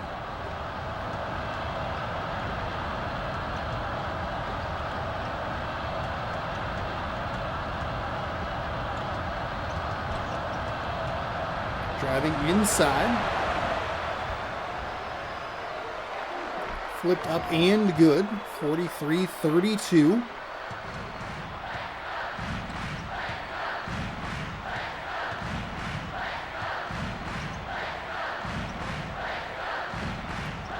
for 3. Michigan State buries it. Oof, this game is starting to get out of hand. It got interesting right at the break, but Michigan State 60% beyond the arc. That's pretty wild. It's a 14-point game. So even, they're trading 2s for 3s, the Tigers are, and that's just putting them deeper into the hole. Not terribly different. It's a few fewer. It's a few fewer made shots, but a couple more attempts. I don't even know where I'm going with that sentence. That is a disaster. Why am I trying to say fewer? Well, that doesn't make any sense. Stolen away by Clemson. They got to be able to throw it forward a little bit quicker.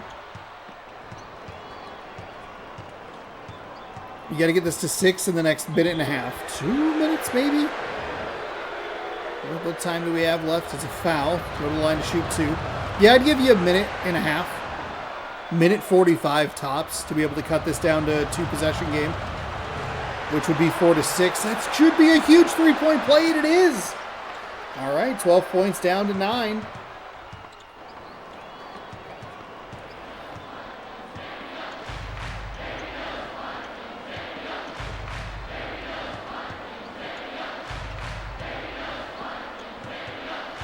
Michigan State should work some clock here. I'm not 100% sure what happened there. It'll say Michigan State ball. That was a weird camera movement as well.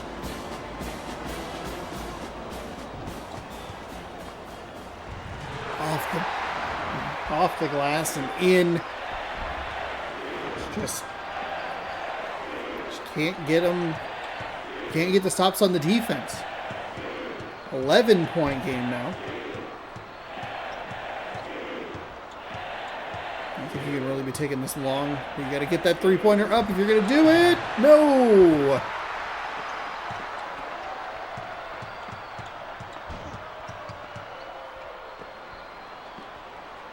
I was giving him like the minute.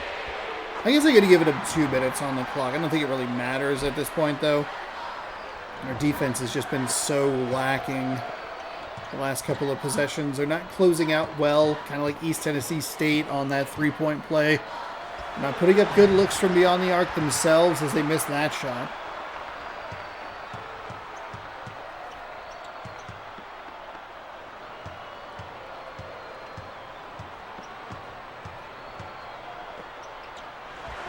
It's inside, but still good. 16 points with 2 to go.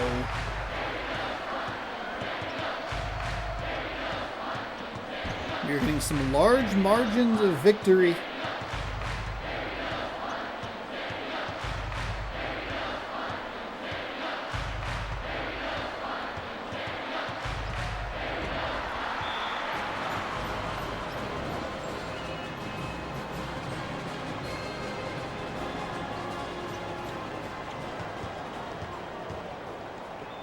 Floated inside, trying to drive, blocked.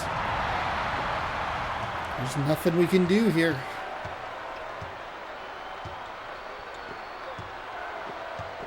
Quick passes inside. Back out, strip, but dove out of bounds and turned right back over. Bum, bum, bum, ba-dum, bum, bum, bum, doom. 37 points, almost put 73 points. It's got 53, and we're gonna watch the rest of the game. Michigan State leads the game, yeah. They're up by 16 points, yeah. They got blocked on the outside and blocked again. Michigan State ball.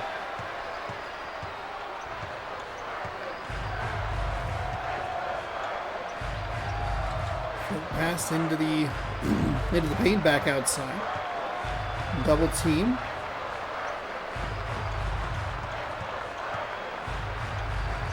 Oh, tipped. Shot clock's got to be getting low. There it is. 9, 6, 5, 3, fall away 2 off the front iron and offensive rebound. They didn't need to go for another basket there. They should have just dribbled out the clock. But a 16-point deficit, a pretty disappointing second half for the Clemson Tigers, if I'm being honest. They had closed it down to 2. I thought it was going to get kind of interesting. And even when they fell down by 10, like, okay, they made this run before. Michigan State was probably more consistent here in half number 2, and Clemson was, even if they were just kind of the same, I think all Michigan State really had to do toward the end of that game, or in the second half, was just be a little more consistent, and they can walk away with a victory. 53-37, your final. Michigan State advances over Clemson. That's a big one. That is a big one. And because everyone made sure that at least whoever they picked to win this game got to the Sweet 16, and that means that Utah State and UCLA kind of mean nothing, which is wild to think about. Let's take a look at the stats here. First half was 24-22, 29-15. That'll do it for you. Oh, 0 for 3 from beyond the arc. Not a lot of free throws. And that will do it. We'll move on to yet another game. We have 3 more games to go.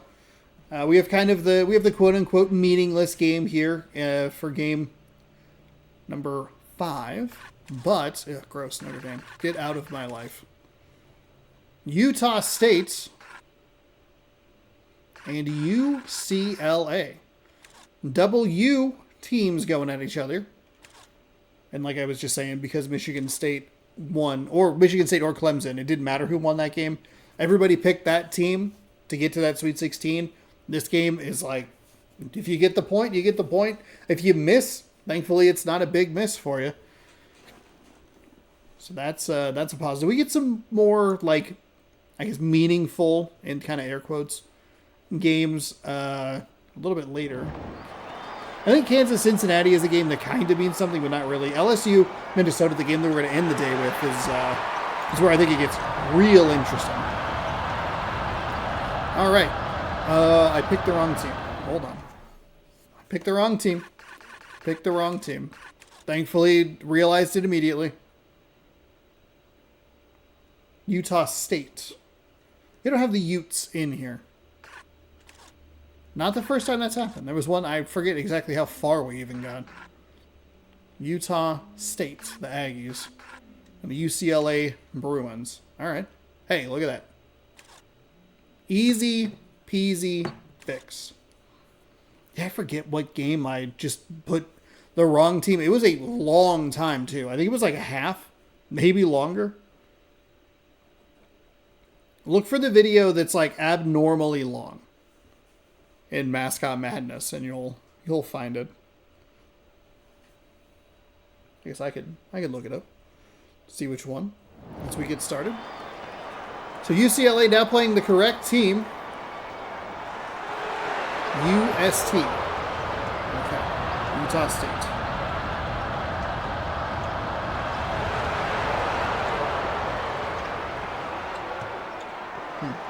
Oh, there you go. Why didn't you have that? Whatever. Mascot Madness.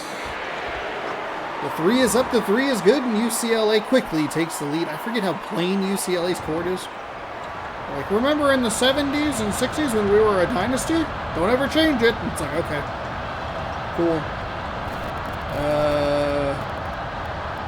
I don't know.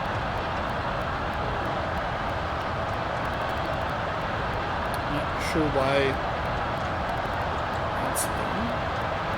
What's weirdly long? Rudy Judy Fresh and Fruity. How was Mascot Madness? Oh, probably because it was like fill out your bracket. That's probably why there's a bunch of extra things here. Okay, well that wasn't. Oh, this is not nearly as helpful as I thought it would be. Oh my god. There's so many extra videos. UCLA leads 5-2.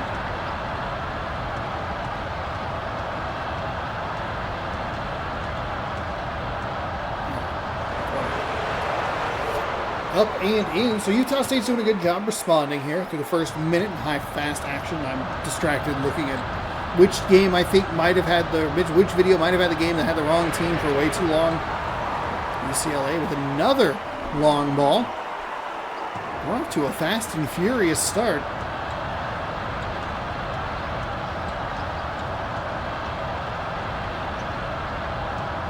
With the Utah State Aggies and the UCLA Bruins. The Bruins are like a pretty good mascot, except for their eyebrows for some reason weird me out. UCLA and California both have like pretty okay looking mascots with one like weirdness factor to them that I'm like, I don't love it. And California's is the mouth. I look at the mouth and I go, I don't, something about this is wrong. So Utah State, can they take advantage of the UCLA turnover? Kinda? At least draw the foul. Real cluttered down there, and that's a really bad foul for UCLA, considering the Utah State was going to throw that ball into the bottom of the rim. It would have been a loose ball they could have turned over, but it's all good. 8-8 now. Utah State sets a little full court defense. It's not like a trap or anything. It's just a little pressure. Kind of like the pressure of like a one-ply toilet paper. It's like not really going to bug you, but like it's there, I guess. Nice slam for UCLA. They are really three happy. And if they keep getting the offensive rebounds, it could put Utah State in some trouble. However, if Utah State can clean up the defensive glass a little bit off of some of these misses, they might be able to, or playing inside, making those easy shots. We saw that in, was it one of the early games today?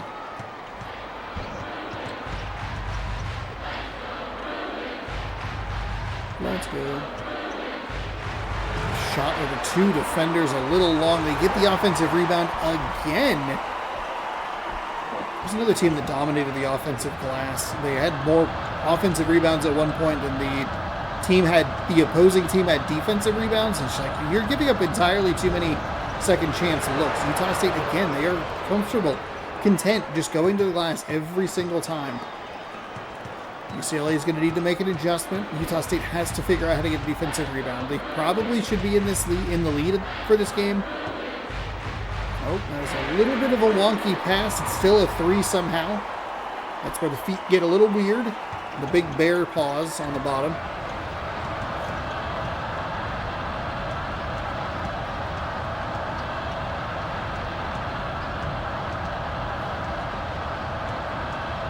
Almost walked it out of bounds. Almost walked it out of bounds. Almost threw it away. Almost threw it. What a disaster. Averted by a foul for Utah State. Just a terrible series of events. Though good recognition to at least make sure that they didn't walk out of bounds. Now UCLA is going to make a substitution. Let's see if the Utah State defensive rebounds tick up.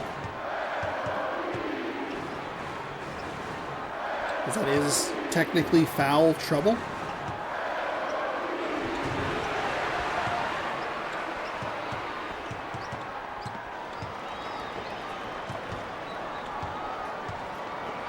Stolen away by UCLA. Huge missed opportunity. And they are going to jam it home. Big bear throwdown right there. And okay, thank you. Thank you for changing the camera. Okay, fine. You say they gave us the worst angle, then like a better angle, then a worse angle, but not the worst angle. It's a nice alley-oop either way. Setting the screen, trying to drive inside. Fouled again. A little Ohio. The same officials for that Ohio-Arizona game here. Things that look like shot blocks, but getting whistled. 17-15 UCLA after the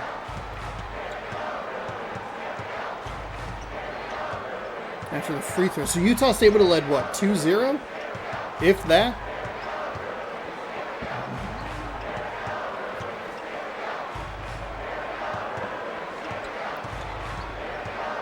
Oh, dangerous pass. It was a bad position for the UCLA offensive player to be in anyway, because they were pretty close to the baseline. Don't want to turn it over on that. Then you try to whip it across. We got a stat, but it didn't show for very long. Then you try to whip it across. It's intercepted nicely.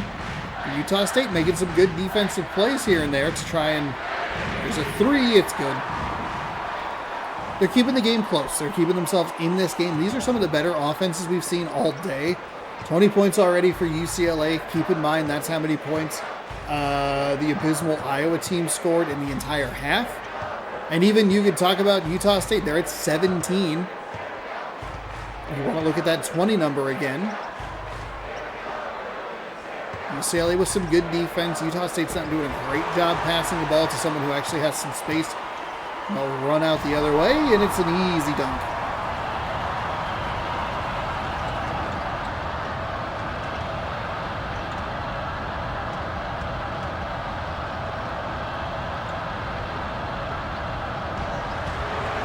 Ooh, up and just batted away.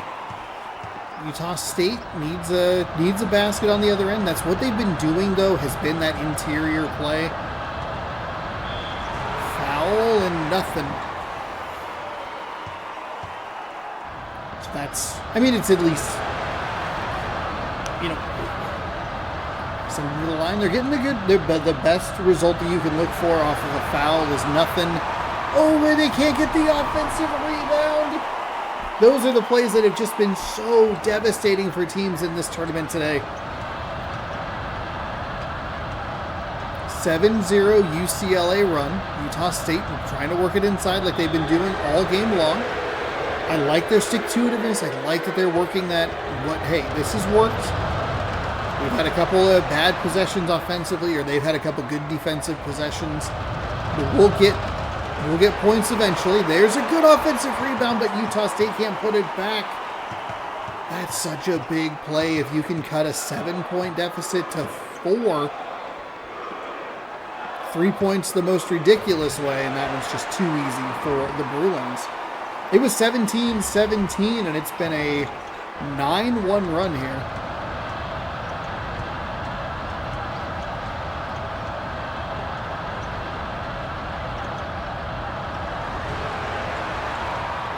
Bruins lead by 8. Boy, I did that math, and then I was double checking, could not figure it out. I think we're there. I think we have the right idea. Pump fake. Pass to 54. Oh, stole it away. Okay. Utah State's come up with a steal or two here and there, which has been good for them. There's a nice drive. Authoritative drive, some might say. Just, I'm going to take this.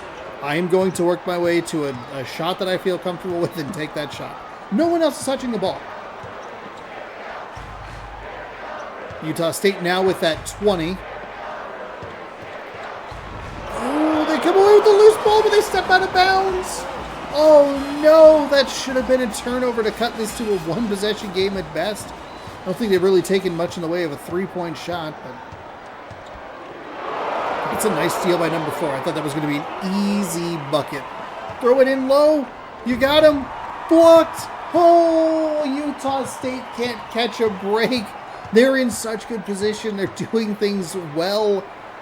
But UCLA is just a little bit better.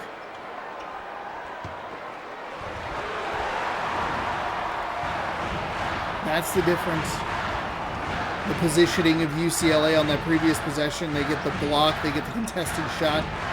That's a little too aggressive. I liked it the last time down the floor, but I think 1-on-3 is bad. And it's a 10-point game just like that. Bruins looking good. One of the better offensive outputs we've seen in the first half. This is where it starts to get to like, oh, this team has been good today. Free throws coming. About an and one opportunity. 5 team fouls. I would guess we will see that player sat for the rest of the half as they pick up their second personal. We do indeed, so number 4 comes in for number 1.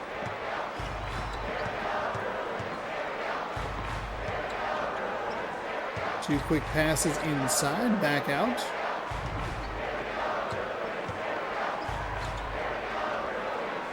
Over into the corner, it's number 3. He knocks it down. It's kind of curious to see how that offensive possession would work with the substitution.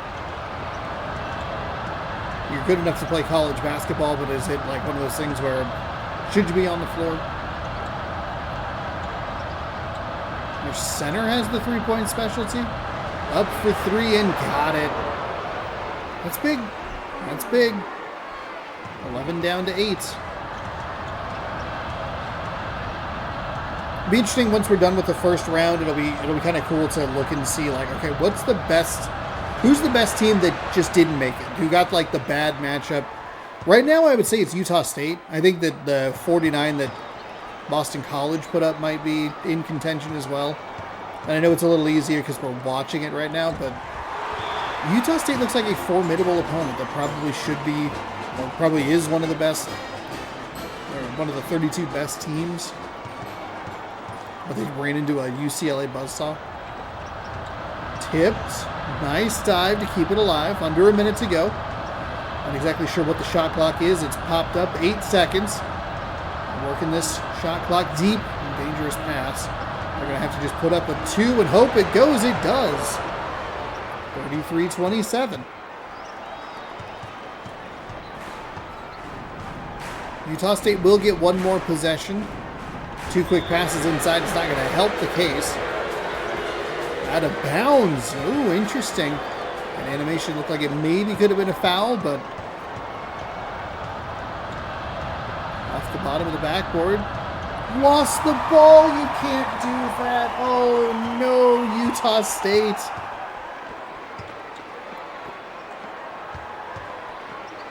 Back outside. Hands up.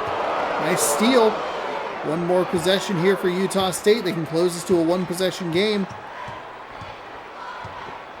Who are they going to kick it to? Bounce pass back outside. 3. Stolen. No! Oh, the shot is missed, and Utah State feels like they miss a couple of critical opportunities toward the end of that first half.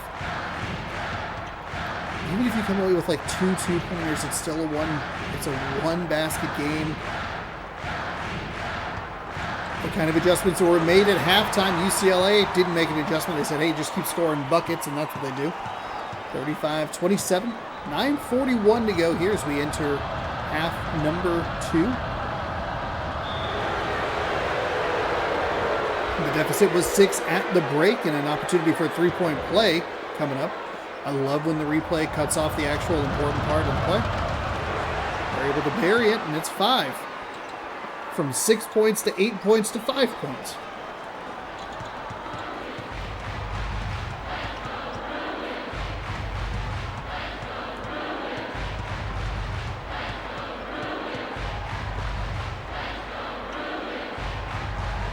Bounce pass inside. Utah State got a little aggressive trying to intercept that bounce pass. Didn't bite them in the butt, thankfully for them. But, ooh. First turnover of the half. I like Utah State's aggressiveness here. They're trying to get to the basket. Steps blocked at the 3-point line. 4th block for number 45. Easy bucket the other way. Didn't love the path or the route to the basket that the defender took. And I think that back and forth, it's such a good example of why UCLA is winning this game. Utah State's able to get the interception. They're able to get the turnover. It's the first turnover of the game or of the half. They can't turn it into points, and then UCLA gets the block and gets points out of it. But Utah State being able to intercept it is why that it's at least close. Kick to the corner. 23's got to go up with that shot a little bit sooner. Left it short either way.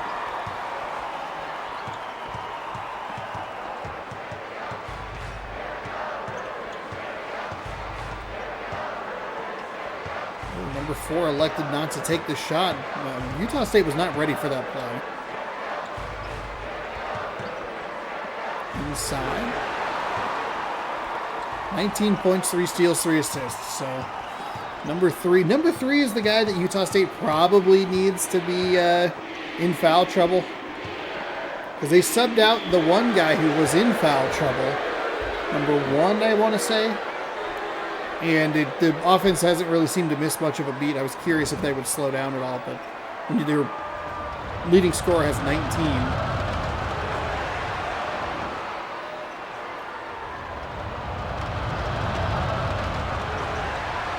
Couple of baskets up in good, or free throws, up and good for the Utah State Aggies. We see a substitution for UCLA. And Utah State puts a little pressure in the backcourt. Again, it's that weird situation where it doesn't really seem like it's doing anything, and as I'm saying that sentence, it's a backcourt violation.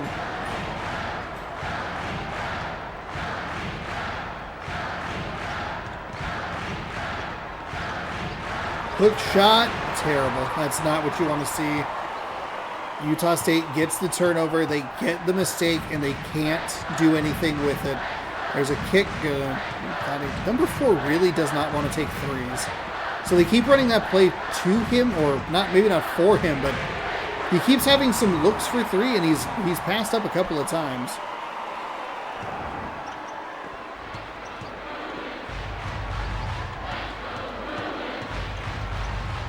Ten-point game.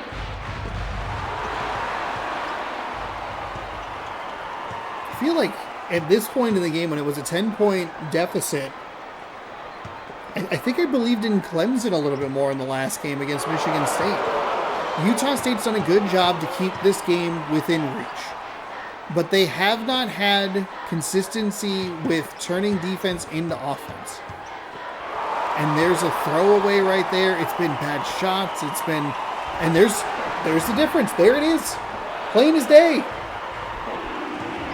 That's the difference.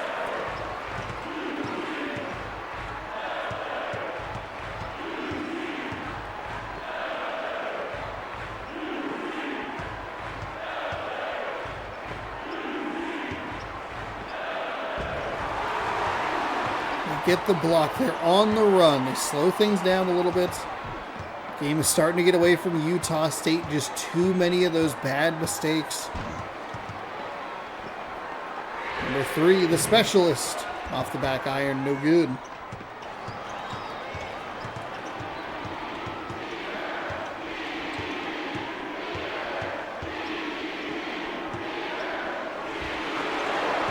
There's Utah State fighting back a little bit, trying to get into the rhythm of it.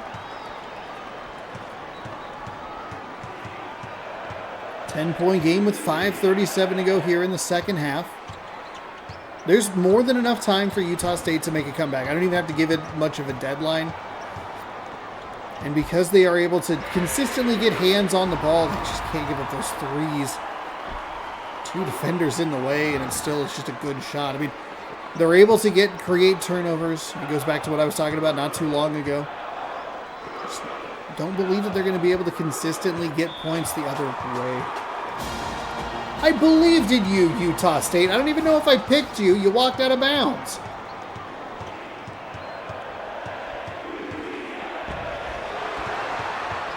Nice block.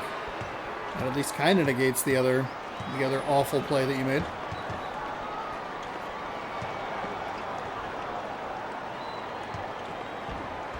That was a nice soaring slam.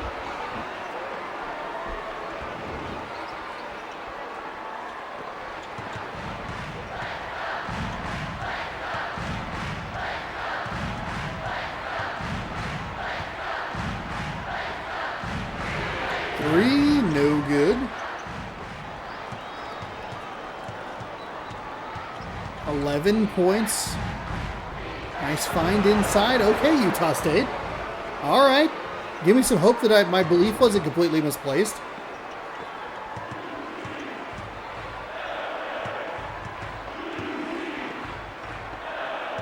Oh, got the defender off his feet. A bit of a mess down below. Defensive foul goes against Utah State, and we'll see 2 free throws for the Bruins. First free throw is good. Second free throw is good. Back to 11. Now is where Utah State's going to need to start doing some work here. Try and get this down to 5 the next couple of minutes. That means they can't do that. Why is it when I'm in the middle of sentences, the teams just go lull?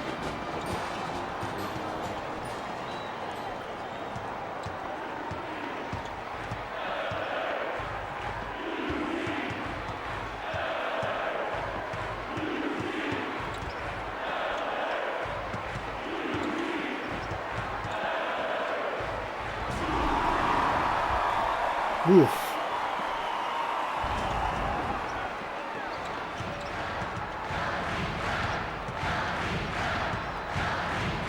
It's so frustrating. You have hopes, you have dreams. Okay. Don't get excited, Sean. Don't do it again. Don't let them hurt you. Okay.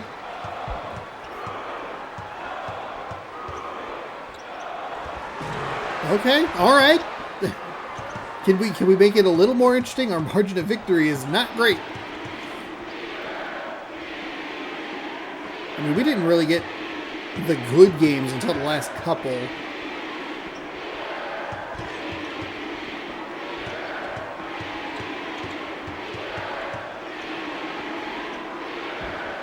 They come away with points. The long possession is okay, and they do come away with points.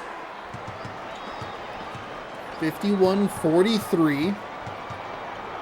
Under 3 to go. It's an 8-point game.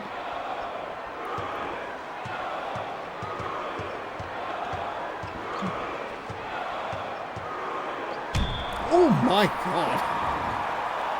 There's no way he just made that basket. That was one of the louder fouls I think I've ever heard in this game. Ooh. Wow, it was 8, it's 11. There's no way they get that shot off.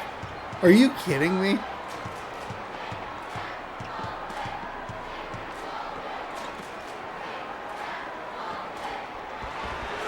Straight away 3. I feel like that's a pretty rare occurrence. Utah State showed some flashes, but they just couldn't get the consistency from turning the ball over, turning it into offense. I know I'm kind of, putting them in their grave, but do you believe it?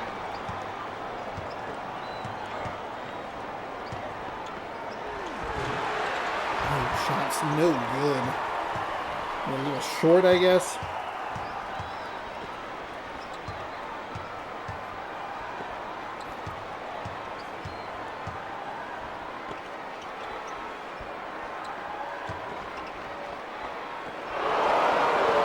Nine steals for Utah State. If only they could turn that into, 10 points maybe? I don't know how many. Not that.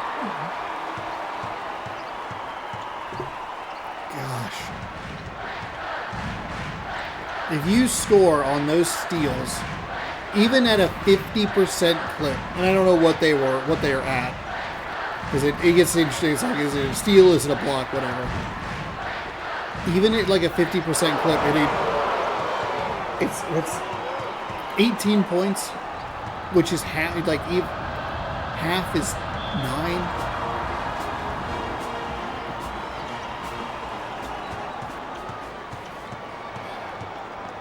This might be the most frustrating team I've ever watched. We've seen some bad teams, and I would argue that like Nebraska was like a really bad team. The problem with Utah State is that like they show flashes of hope. Nebraska sucked. They were just a bad team. It was like, oh, this is awful. But Utah State has some like defensive prowess. They would get blocks. They'd be getting steals, turnovers, whatever. And then you just watch them utterly confused on the other end of how to score. UCLA, for some reason, brought out a full-court defense, and number 4 is injured. Got his back blown out in that one. I love when they walk into the invisible wall.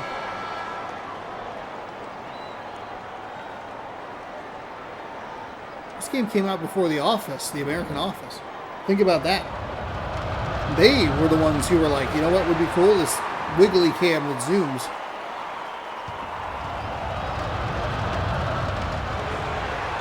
Wow. They missed 2 free throws, got the offensive rebound, and still missed the basket. Coming away completely empty-handed. What a disaster of a game. Oh.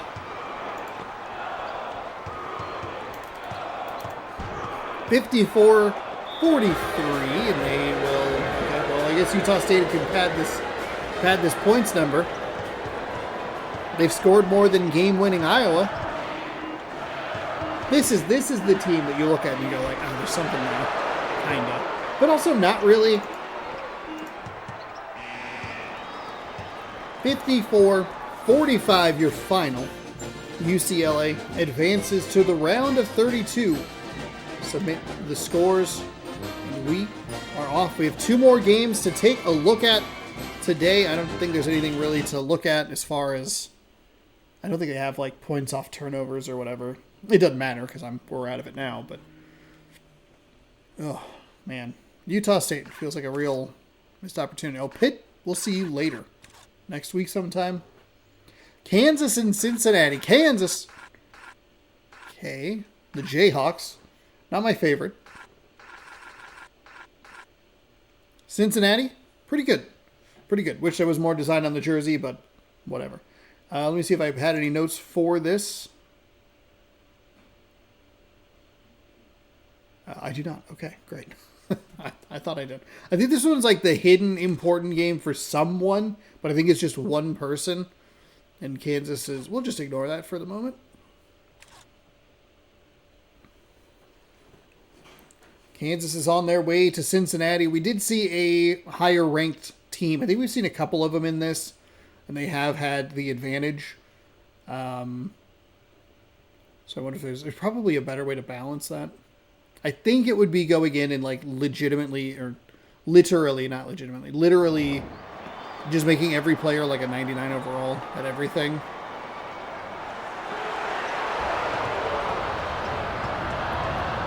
Kansas wins the tip-off. And we are in Cincinnati at the Conference USA. Bearcats are pretty good. Pretty good looking mascot. 2-0. A lot of very plain courts. Oh, I thought 21 would take the shot. Nice pass inside. Okay. That was blocked. That got blocked. Thought it was a jam. I don't know how that was blocked or not a foul. That was a very weird looking animation. I don't think I heard anything either.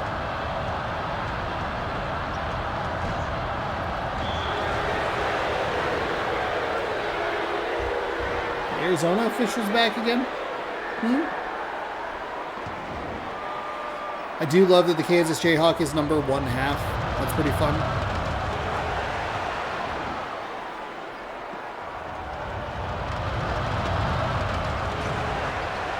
Two free throws up, 2 free throws good. And Cincinnati finds himself down 4-0 early in this one.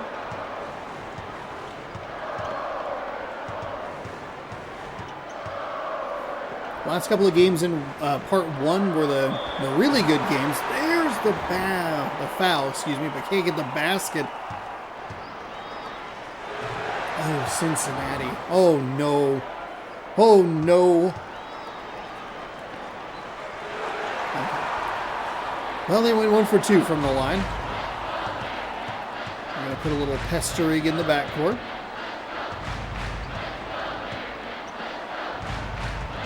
Kansas is taking a while. It was 8 or 9 seconds. Nice steal.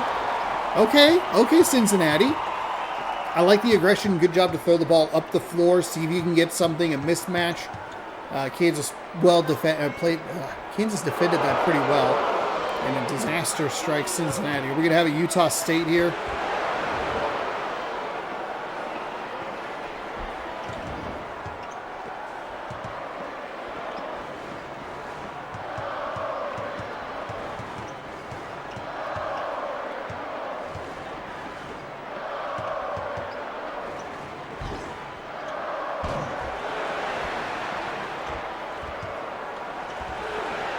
They had 3 shots at the basket, and they could not come up with it at all. This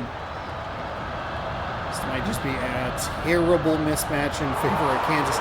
2 steals, so we're already seeing some of the glimpses of a Utah State-esque team. I know that UCLA wasn't like ranked in the top 25 at all, but we're seeing Cincinnati able to at least get a little bit of a defensive presence, a couple of takeaways already. There's a nice 3 for Cincinnati to slice it down to 2. But you look at this game, especially after Utah State, and Utah State looked pretty good, especially in the first half. But if you see a team that's like, okay, they're doing something defensively, but it's not translating to offense, And Kansas, if they can do both, is where it starts to get really dicey. There's a little tip in, but nothing doing for the Kansas Jayhawks. Going back. Bearcats' way. Goes inside. It's a double team. That was a bad pass out. The center was right in the way for that pass. It's intercepted.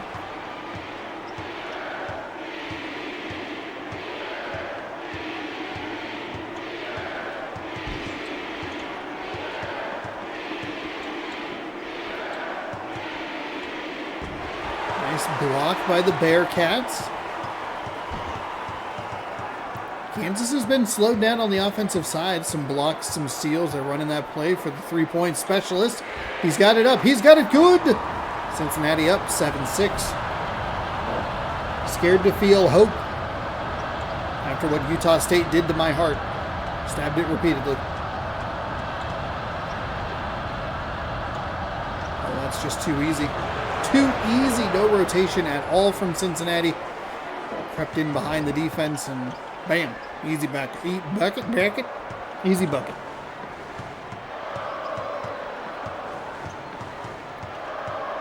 I got an open Bearcat in the corner, but there's a couple Jayhawks in the way. A nice job by Cincinnati. I mean, that's why I thought that block was so confusing.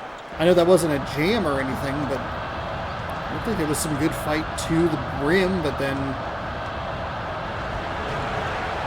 off the rim, no good.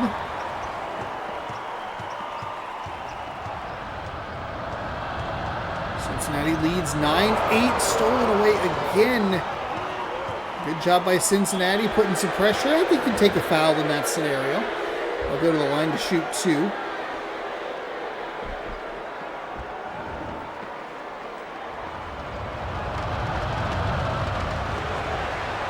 First free throw knots us up at 9.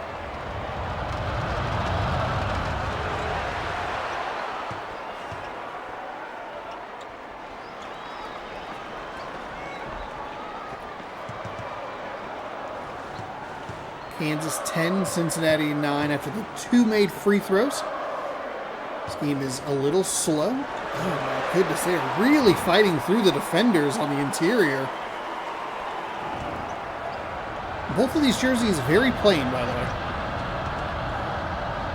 Just like the colors on the mascot, and they're like, yeah, we'll just put them in some plain white jerseys. They're pretty boring. It's everyone's new favorite emo band, plain white jerseys. Like plain white tees, they suck. 12-11. Very slow-paced game as we approach the halfway mark.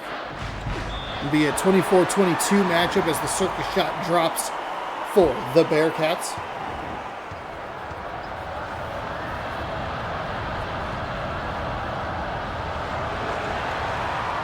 (14-12).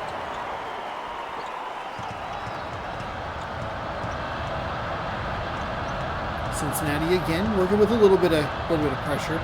If you put a little bit more, get a little closer to him as he's coming back by that midcourt line, we can potentially force a turnover. That has been an absolutely deadly play for Kansas's offense. The Bearcats are not doing a good job of recognizing it and then being able to just slip in so easily behind the back line of the defense. Is like, oh man, easy. I mean, even that shot is contested for the Bearcats. 16-14.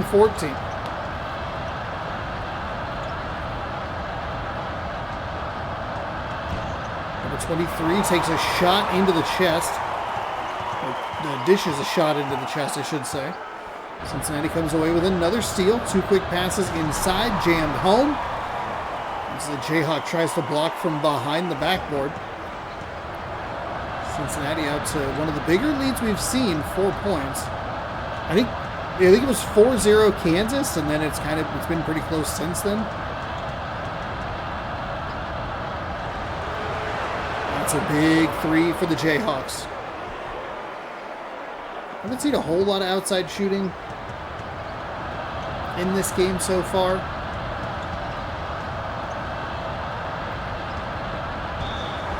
Cincinnati tries to give them a little taste of their own medicine, but that's the position that you want your defense in. They do draw the foul, which is a positive, and it probably is going to put number 33 on the bench.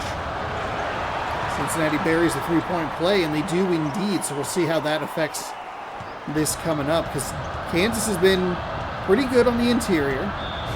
Oh, a backcourt violation. That's what I'm talking about. If you can get it a little bit closer and just kind of throw off how they want to work their rhythm, you can get that backcourt violation.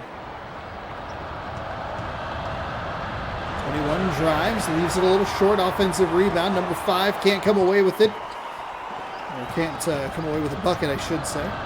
Number 5 on the other side with a spin move over half court. A couple three-point specialists out there for the Kansas Jayhawks.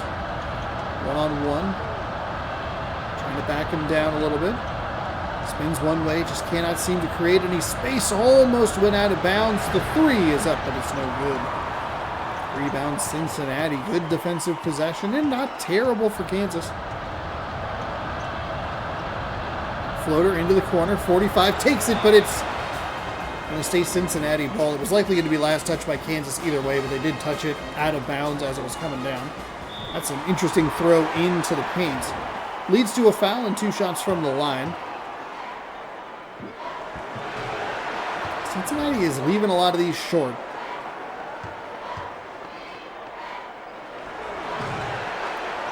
It looked like he almost over-adjusted on that one.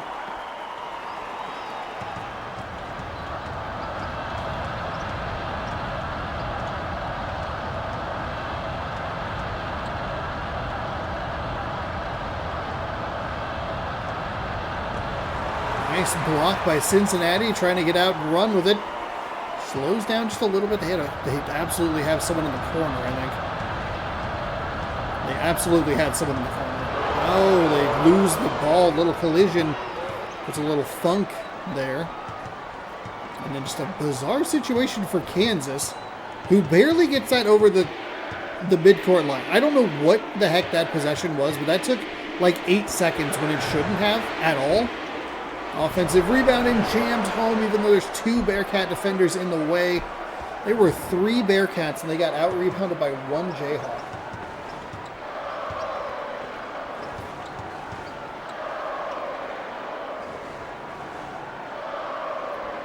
Number 5 with the ball, works around, bounce pass inside to the center. We have that unfortunate glitch here, so enjoy the next 12 seconds or so.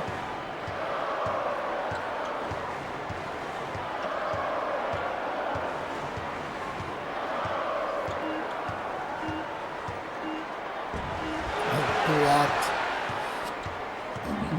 That is worst case scenario for Cincinnati. Oh, tipped. 23 read it well.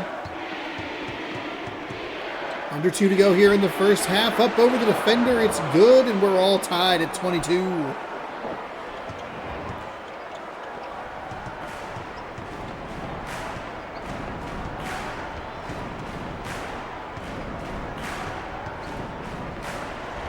Mid-range. Oh, God, that was awful.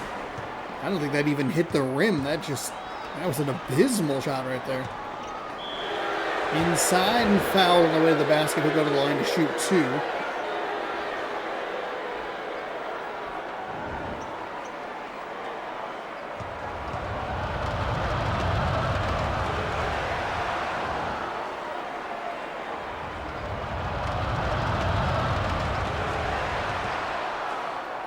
Kansas, Cincinnati was up 22-17, something like that. A little Kansas run here. There's a nice jam to stop the bleeding a little bit, tie the game back up at 24. I mean, that's where we saw Ohio. Ohio? Yeah, it must have been Ohio. Nobody else. None of the other games. Oh, no. It was East Tennessee State. That's what I was trying to think of. Where they had like a little bit of a lead, and then the other team kind of just took over, and it never got close again. Cincinnati feels like they have a little bit better read on some of the defensive stuff that they want to do. Or a better read on the offensive stuff that Kansas wants to do. But East Tennessee State was slow to rotate on a lot of stuff. And Cincinnati's done a good job over the last couple of possessions. It's been, there's that shot. Oh, it rotated the wrong defender. There was somebody there, but There was a player there that could have gotten, but because the shooter was there and then the other offensive player rotated in toward the basket, it just carried the defense in a weird spot. Oh, stepped out of bounds. Absolutely stepped out of bounds. Baseline bandit. Maybe its truest form. Rearing its head. Kansas leads 27-26. In Game 7, they just did backcourt violation for no reason. Okay. All right.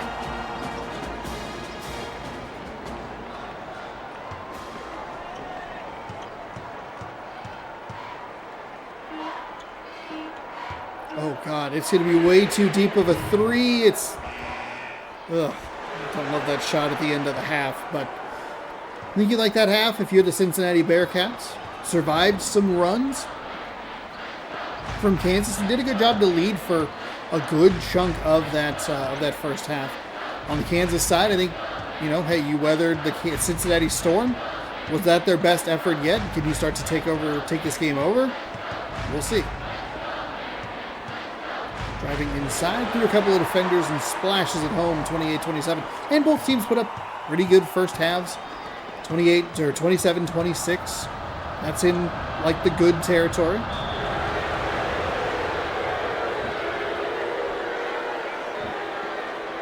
You have like abysmal, poor, fine, good, great, and then over 40 would be like, what happened? Which Duke did, I want to say against Baylor or something. They put up like a 40 spot in the first half. Like, oh my gosh. Do not get used to seeing this. Come on, Cincinnati, gotta get the ball in. It's one-on-one, and the defender was never really...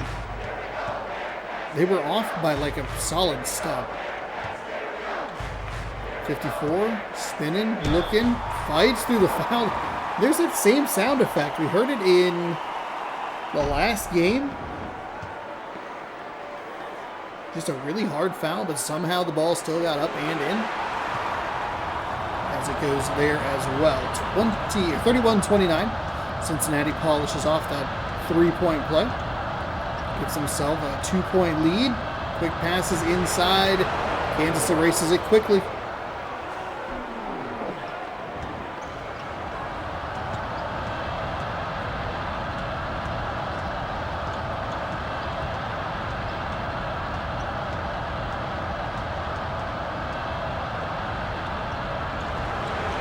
Off the left side, offensive rebound. Friendly home roll.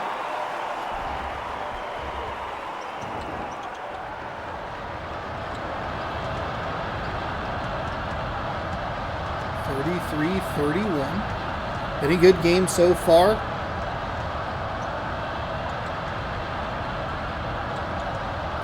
Both of these teams, oh, and there it is on the opposite end. You see that? I did not notice that ever before. This is the third or fourth tournament that we've done in NCAA March Madness 2005 specifically. But it's like a double roll. They roll to the left, roll to the right, and then roll back. And then when they get the shot, it's like just the hardest foul you could imagine. That one didn't go in, which I think is interesting. The other couple did.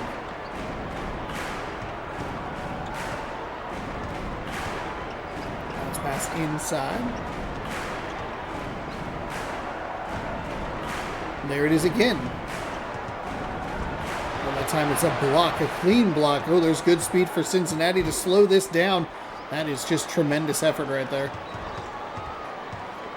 Kansas and Cincinnati have both been using that. It's like center on center. Double roll, always wide open. Wide open. The good defense doesn't continue through the rest of the possession. And it is a Kansas lead by a point, 34-33.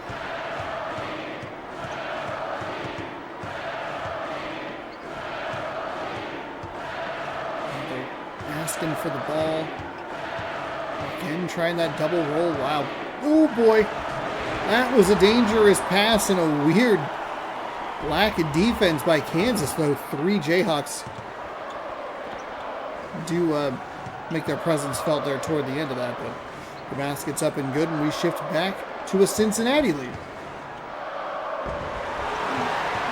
block on the interior by Cincinnati. They're going back the other way. Cincinnati doesn't feel like they've had quite as many of those really good defensive possessions. They've been doing well defensively, but they had like some good steals early to keep the game tight. And granted, it was very early, but I think you want to fall behind this Kansas team too big too early. Oh, it's wide open for three. Cincinnati does not rotate correctly, but he does leave it a little short. He's just a little too excited about the look that he got. Couldn't believe it. Someone's moving around for an open three, or at least trying. It's a mid-range two, and it goes. 10 points, 1 rebound, 1 assist for number 21. It's a 5-point Cincinnati lead.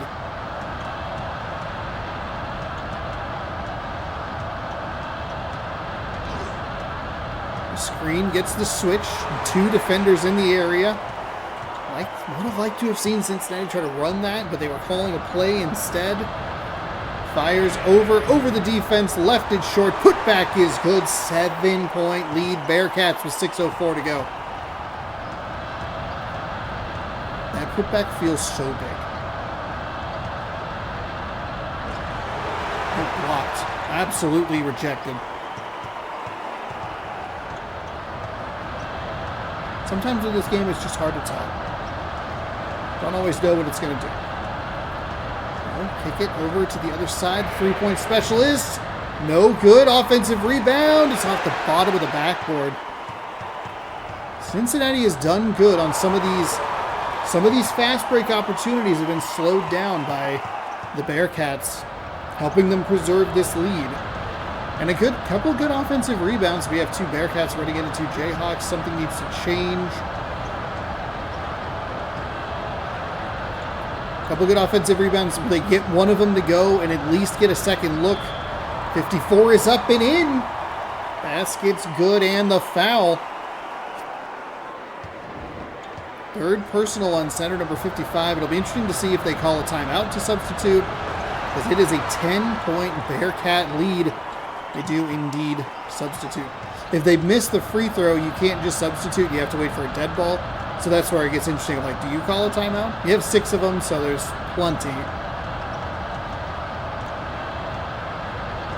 It's blocked again. Cincinnati's defense absolutely crushing it. Oh, wide open in the corner. Bounce pass inside, flipped up and good. It is a 12-point lead for the Cincinnati Bearcats. Unreal.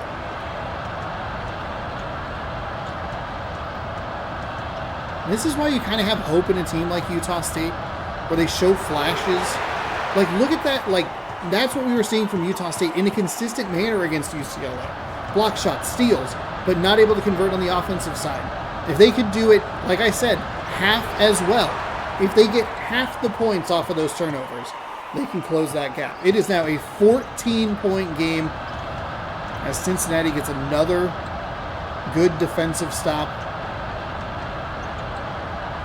Another good defensive stop.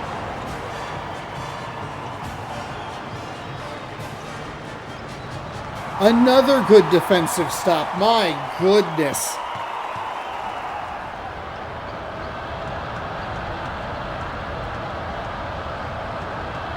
Bounce pass inside. Fights through some contact. Tries to get the basket to go, but fouled. Center number 33 picked up his 3rd personal, which I believe both of their centers now have 3 personal fouls.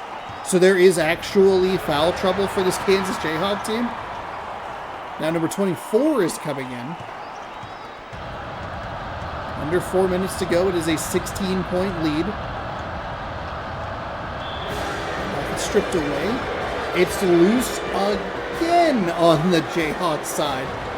It's unreal. And not just because mascots are playing it. So who they bring in? 24? Okay, so it is a center. They have 3 centers on that team. They bring in some freshness off the bench, and he gets the jam. The Bearcats don't need to do anything crazy here. They have a more than comfortable lead. You can start really taking time off the clock, or I guess just go in as quickly as possible.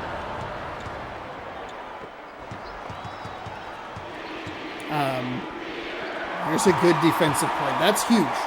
That's huge. Don't want to give Kansas any opportunity to get into a rhythm, to start to swing some of that sports momentum their way. But if you are the Bearcats, I do think you want to try and take more time off the clock. The foul is fine. The center picked up the foul again. That is 7 combined fouls on 3 centers, which is a little wild to think about. 1 for 2 from the line. Lead is 15.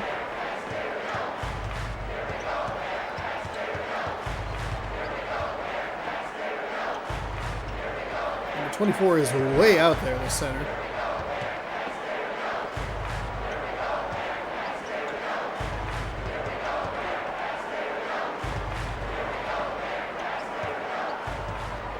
Spins and oh my goodness.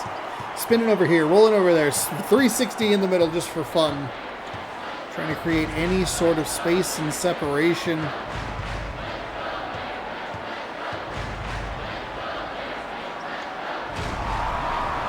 So in Mascot Madness, I know the game's not over, but with the Mascot games, the Goliaths can be slain.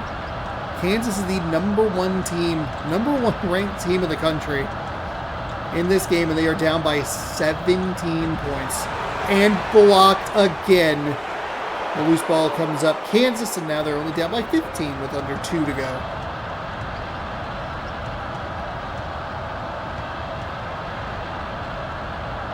There it is, there it is, there it is. There's the basket. Nice play by Cincinnati. Just a nice, easy response. Back out to 17.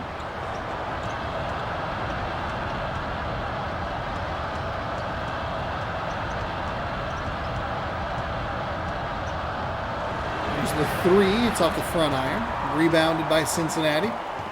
See if they want to try and even push this to a 20-point victory. It is a 3, and it is a 20-point lead. 58-38. Wow. So we're at a 20-point lead. We had one that was kind of close. 18, I think, was the previous best. No, that's 22. Yeah, 57-35 is 22. So Cincinnati looking to compete for the largest deficit of the tournament so far.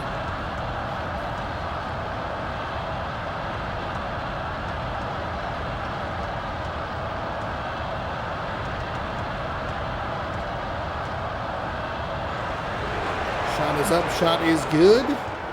It's it down to an 18-point deficit. They're still playing some defense for some reason. Coach just told the team what the spread is. He's got $50. Can you beat the spread?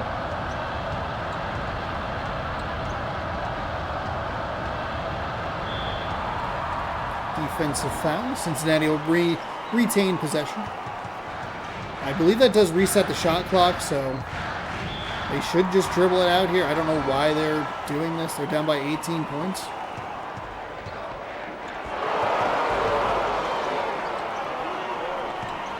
I guess you want to beat the point spread. They're only going to lose by 15.5. They still need one more possession to do that.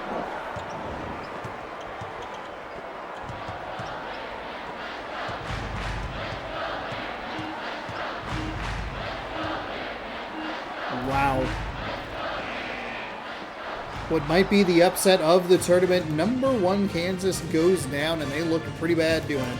58-42. Cincinnati is on to the second round. Please submit the score. Did you not register my click? Okay, yes. Okay, thank God. Goodness gracious. This site hasn't been running super well. Wow. What a... I don't know if there's anything we really need to look at, but... Fouls, 11 blocks, huge, 15 for 34 from the field, 62% on the other side, 23 for 37. Whew. I don't know. It just felt like a good old-fashioned ass kicking, you know? We have one more game for you. We're not done just yet, so stick around. Oh, Kansas. Hi. Hello. You're not in the tournament anymore. Sorry. Well, we'll see you next time. LSU and Minnesota is our final game of the day. I like this from a matchup perspective, just as far as like Tigers taking on like a little Gopher action, the Golden Gophers, a lot of gold. But more importantly for Minnesota and LSU, I have Minnesota as a Final Four team. We have LSU as a Sweet 16 for the Let's Go bracket and the Elite 8 for the Baylor bracket. So we'll see who... I've already lost a Final Four team. So that's not good for me. All-American 10 minutes press box. One last go round 4. Today we'll be back next Sunday for part 3 of the round of 64. Monday, part 4 of the round of 64. And it only gets faster from here. 2 videos for the round of 32. 1 video for the Sweet 16, the Elite 8 Final 4, third place game, and the championship all in that final video. So stick around for more. I did forget to hyperlink time codes in the previous video, which I knew I would do. Minnesota with a great logo in the middle of their court. I should always give them home because I like the logo in their court. Actually, I saw Michigan State highlight. It was like one of those like crazy endings, but it's like from a YouTube account where it's like, okay, I believe you. I trust it. That is kind of a wild ending, huh? Doesn't feel like you're using hyperbole just to get clicks. It's like, oh, this is actually a wild ending. Anyway, I had the Spartan, Michigan State had the Spartan doing like a little Jerry West like NBA logo sort of thing. Pretty cool. Anyway, no score. Tipped and deflected. Minnesota looked like wanted to get out and run a little bit. Hey, fight through the contact. Nice job there for the Golden Gophers. Minnesota has some of the better helmets in NCAA football. College football, I should say. A lot of good chrome stuff from them. Oh, wide open up top. That was a good little extra screen there by the LSU Tigers mascot. No, the Beeb did not put either of these teams very far. Who'd she pick? Hold on.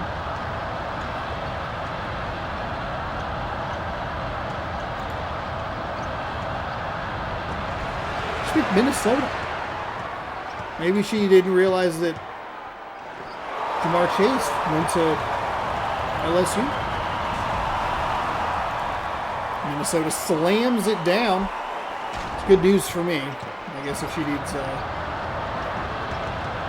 Minnesota to win, that's a positive. 4-2 here.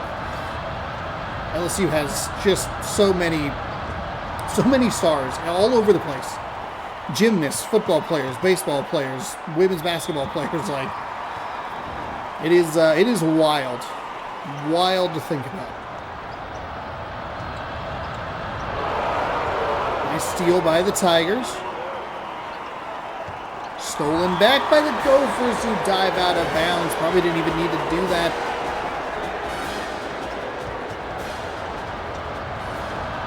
Fires across the court.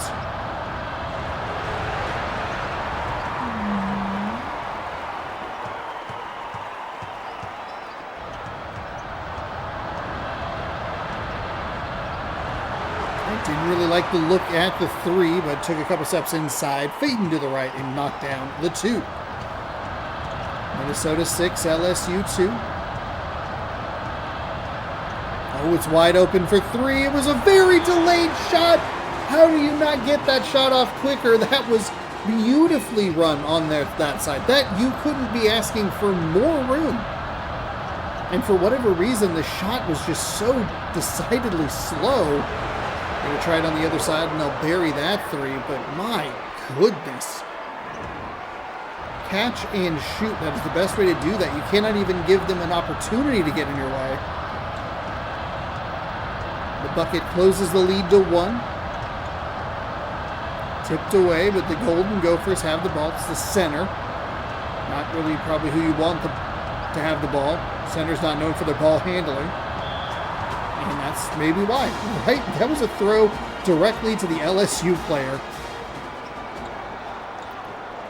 This little alley layup. Not a lot more time on the shot clock than I realized. Sometimes I forget. It's 35 seconds. A shot clock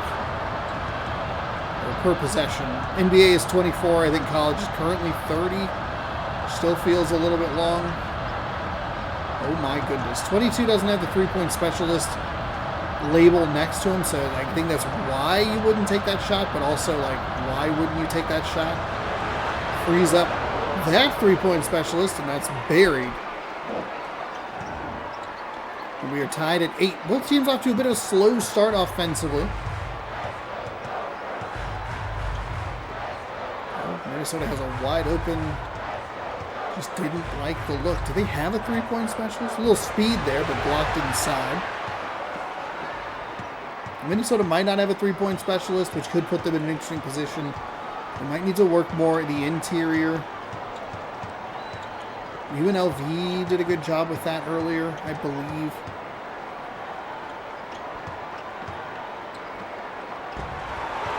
Yeah, I think UNLV did do a good job with it out of bounds LSU.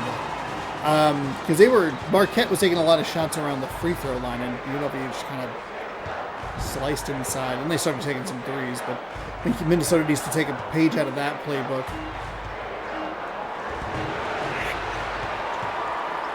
Perfect.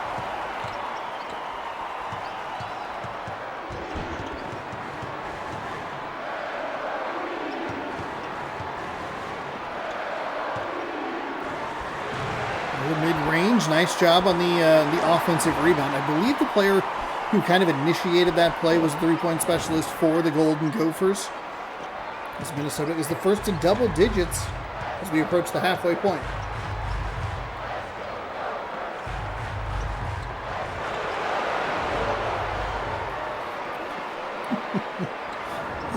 Got the inside of the Mascot head there for a second.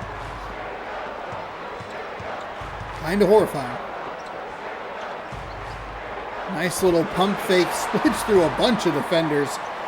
Buries the mid-range jumper. I kind of like what Minnesota's doing on offense the last couple of possessions. They had it a little bit earlier as well. They're looking for that, like they're trying to free him up to get that three-point play, the double screen for the specialist, and then maybe a pump fake, something to get them off their feet, out of position, and then drive around for maybe a mid-range jumper. As LSU danced around, hitting the right stick a lot for all the special moves.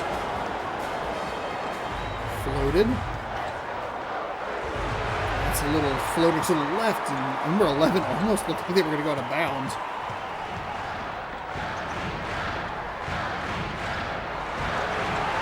Nice shot by the Golden Gophers to push that lead out to 4. Still having a hard time believing the last result that we had. I was kept waiting for Kansas to make a run. Don't know why the Minnesota defender sagged off like that, but it was a good look for the LSU Tigers either way. 14-13, 4 to go. Spin off the tip. Weird little spin pass deflected. That's floated inside. Kicked back out. Number 42 with a pretty good look. Left it a little short. Looked like the Tigers came crashing in, trying to get the rebound, trying to get the putback. Mid-range jumper blocked. Minnesota retains possession. And the slightly brighter gold. Oh, gosh. Okay, so they do have a three-point specialist. It's number 31. Now, unfortunately, they are running play. He is running the plays where they need like number 15 to maybe be the point. If they want to utilize that specialty three-point, that three-point specialist, I should say. Defensive foul there, first on number 31. But their plan's kind of working. Run that play, run it a couple steps inside, see what you can do from a mid-range. Nice pass back outside. Defender in the face off to the right. And it's rebounded Minnesota.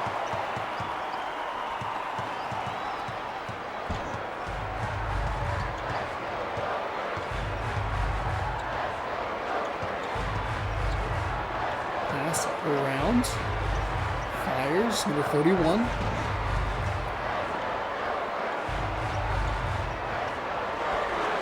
Okay. All right. It's working. LSU is 5 for 13. Minnesota is 9 for 14. You'd be surprised if Minnesota even really has a three-point attempt. This defender sags off again. And they just let the LSU Tigers have the wide open three. Lead is 2. That's a great steal for LSU. They have an opportunity to tie this game.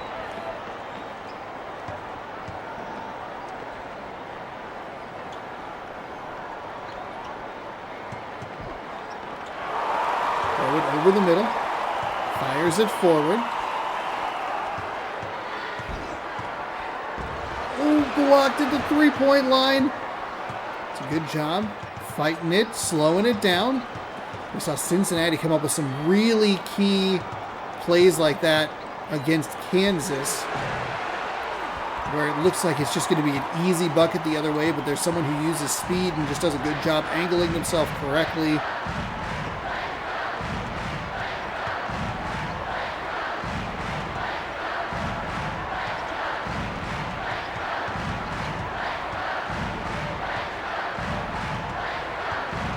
Stolen away. Minnesota's having a little trouble, but again, they do a good job defensively. Slow things down. The defender is there. Off the back iron, no good. That's what you want to see. Like, at least throw a little bit of pressure there. That's a three-point foul. Wow. The very rare it feels three-point shot, by the Minnesota Golden Gophers. And LSU had a couple of times on some good opportunities. Minnesota's defense was just better to hold this lead.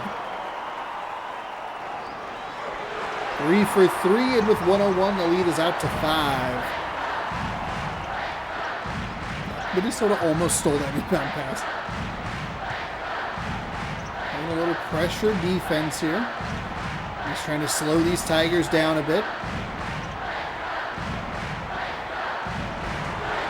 LSU knocks down the 2. 3-point game. They'll get one more shot. I like the speed of that possession. You give it to them. You have 10 seconds-ish between the shot and the game clock. That's more than enough time for you to run a play. It's not that Minnesota's necessarily going to run like the most complex, long-form play here or possession or whatever, but you try and give yourself an opportunity. The 2 for 1 there at the end of the half. Free throws are up and good. It's 23 to 18. We see a substitution for LSU. Minnesota. Oh, wow. Wild pass. They'll slow things down and let everybody get into position. They can hold for the final shot. They likely won't. Oh, there it's going to be. Up over the defender. Offensive rebound. No! Another rebound. LSU for 3 again off the front iron. Nothing. And they're going to take a long 3 nowhere near the basket. So, hey, a fun finish to the first half, and LSU gets the first possession. They're down 5, 23 to 18 to the Minnesota Golden Gophers. Final half of the game. The final second half, where we're approaching the end here of day 2 of March Mascot Madness. Thank you again so much for joining. I appreciate it. Shot is up, or free throws are up and good. Oh God, that's as bad a start as you can ask for if you're Minnesota. There was no reason for them to even try to go that deep with the ball. Now they're gonna... Okay, it's a little more cluttered for LSU than they probably would have liked. Center backs down. Spins, blocked, recovered. Okay, Minnesota uses a good defensive possession there to negate the turnover. I thought LSU would try to free themselves up for a 3. You get 2 points from the line. You get a 3-pointer from beyond the arc, and you, in a very short amount of time, you have tied this game up. But Minnesota's defense remains stout. There's a little mid-range jumper. It's a little short. LSU doesn't really have much of an opportunity to get out and run. 35. Off the backboard, no good. Those are the shots LSU needs to hit. We're seeing one of those flex games. They're down by 8. They close it down to 3. They get down by 8. But they just cannot get up over that hump. I'm not exactly sure what the largest margin of largest lead has been. Oh, and there it is. LSU finally gets out and runs. The Golden Gophers getting outscored 4-0 here just to start the half. It's been a minute and a half. They have not been able to put a bucket up. There it is. Feels big. Get something going. And that last possession, too, for LSU was the rare time that they've actually been able to get out and get ahead of the Minnesota defense. Minnesota's done such a good job utilizing their speed, getting their players in the correct position to slow them down. There's a nice feed inside off the glass and good, and just like that, what do we see? We see it stretch back out to 5. It's always a smile. Smile.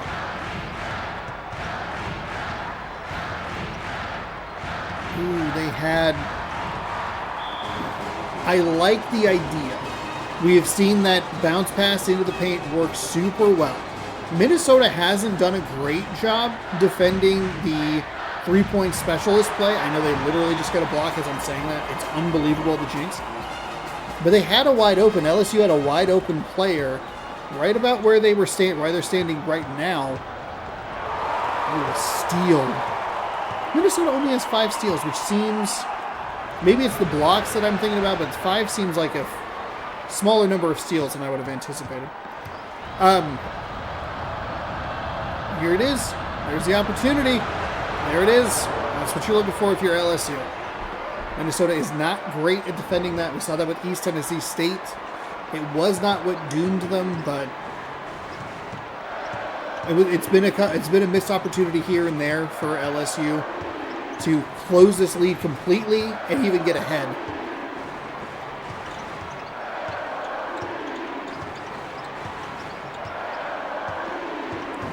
Trying to work something, maybe. Oh, deflected. LSU has an opportunity to get out and run again. Out of bounds. LSU ball, nicely done. Didn't hear the thunk. Sometimes you get like a good basketball shot. Oh my gosh. LSU. Sometimes you get a good basketball thunk out of bounds. And I wasn't sure if that was going to be off the back side of the backboard, which would have been out of bounds for Minnesota. Why they like being so close to the sidelines. The sidelines and the midcourt line are I'd love to be near you. I believe there's a whole midcourt you can use. Oh, what a play. What a basket. Minnesota up by 4. Come on, Gophers. I already lost my other Final Four team in the top half of the bracket. Shot is up off the back iron. No good.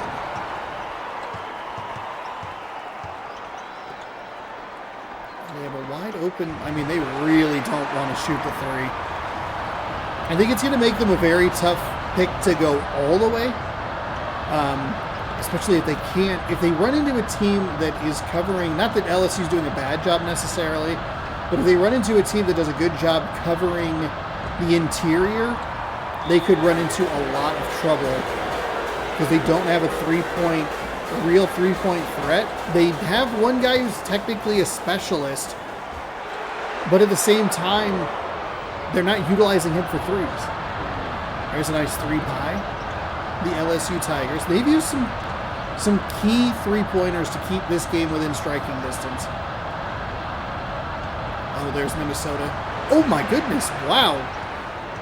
I thought that was going to be an easy 2, and that is an easy 2. 5-point swing for the Tigers. One of the few times, again, they were able to run. Minnesota still did a pretty good job getting in their way. But a weird decision there right at the end. And it was a good defensive effort on the other side, LSU. There's a kick. You just see, they don't want to take the 3. 3-point specialist or not, that's a shot into a double team. Minnesota needs some points here. There's a block. That's a good turn for them. LSU just cannot get over the hump. They have closed it down to 2, now down to 1, and they just can't get it up and over. Oh, nice steal there by number 2. LSU slows down in the front court. Back over to number 2. Oh, a little surprised that they did not launch that 3. It's a float pass inside. Stolen, poked away and stolen.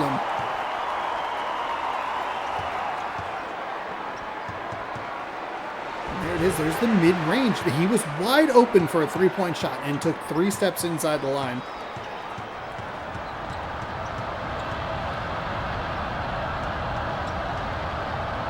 LSU lead at 33-31.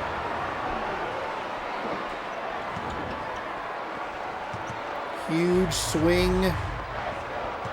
Minnesota looked like they were starting to kind of take control of this game, but LSU, again, they are using key 3-pointers at opportune times. They've been good at the 3 all game long, not taking that away, but there's been just a couple times here and there where they have needed to get a 3 to keep it to a 1-possession game, and they have done a good job executing on those.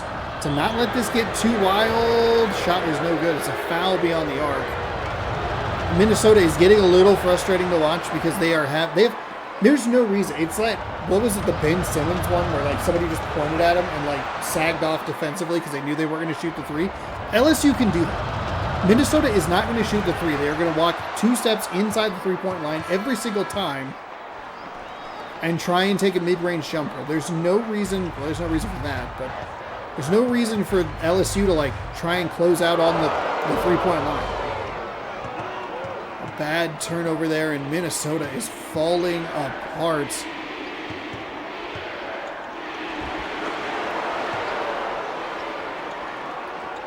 I don't even know. 38-31. This is going to be a fascinating thing to look at. Okay, number 11 took the 3 and he got it. All right. Can they do what LSU did? Get a key 3-pointer. They keep it within 2 possessions. See how they can adjust it. There it's going to be, okay. No, the defender was right there. The defender was right there and just didn't jump. Spoken like a commentator who may have Minnesota as their Final Four team.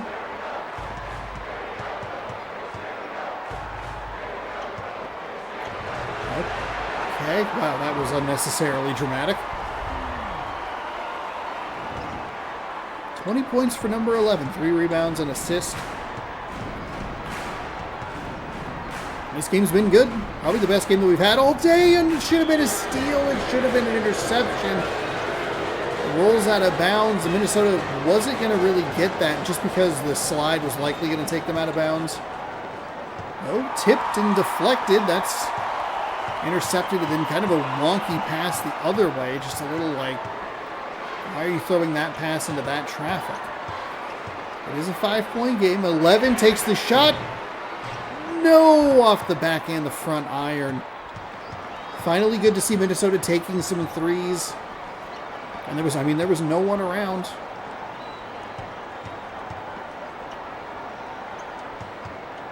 Tigers look like they're working that play. It's a long 2. Good if it goes. Wow.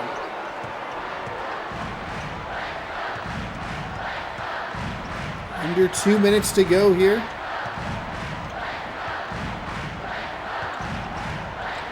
Minnesota has a screen set. Wow, that was a weird animation. That was a weird animation / like kind of skate teleport there. The hook shot's good, 43-38. LSU's on fire. It's wild to watch defenders like in the way, and you think, oh, this will be a block shot, and it's just clean. So a 7-point game with a minute and a half. Some points here for Minnesota would do a whole lot because it can change how they want to foul or not want to. The foul, or the 3-pointer, excuse me, is no good. Now, unfortunately for Minnesota, they're going to burn about 10 more seconds. No, just kidding. They got a steal. That's huge.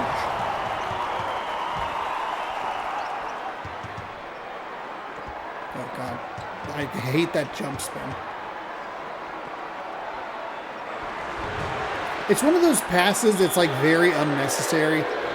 Minnesota has just gone ice cold from the field. They're trying to do what they've been doing all day, and they just can't hit the shots. And that's where you start to go back to that thought process I was talking about earlier where, okay, can Minnesota beat a team that can block in the middle or block the interior maybe better than LSU's doing? Not that they're doing a bad job, but LSU has three-point shooting. And they have been able to use that to their advantage throughout this game. You're seeing the difference. The lack of an outside threat for Minnesota kind of doomed them in this one. And it kind of doomed my bracket. So, thanks, LSU.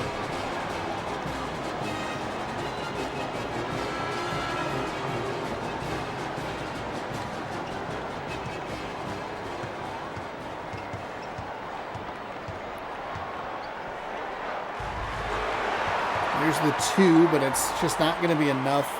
And you can start to look at it down the stretch here of like, who are you really going to rely on for a 3?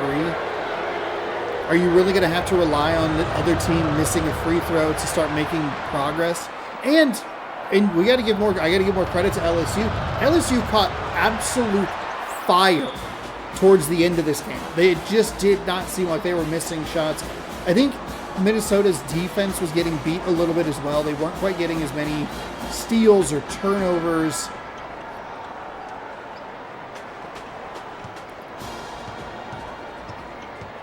But realistically, if you're the Golden Gophers, what do you do here? Because you just can't keep throwing it inside. It doesn't work. They don't want to shoot threes. And you can't do that. So 49-40. Your final. Minnesota had a good lead in this game, and LSU took over in the last 5 minutes. And a brutal loss for my bracket. I have now lost all of the potential Final Four teams. There's only been 2, but I've lost both of them.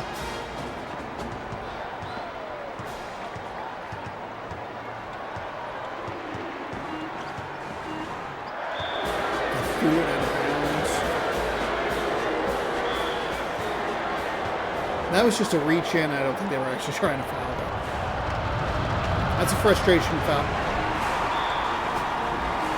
Timeout Minnesota with 0.3 seconds remaining.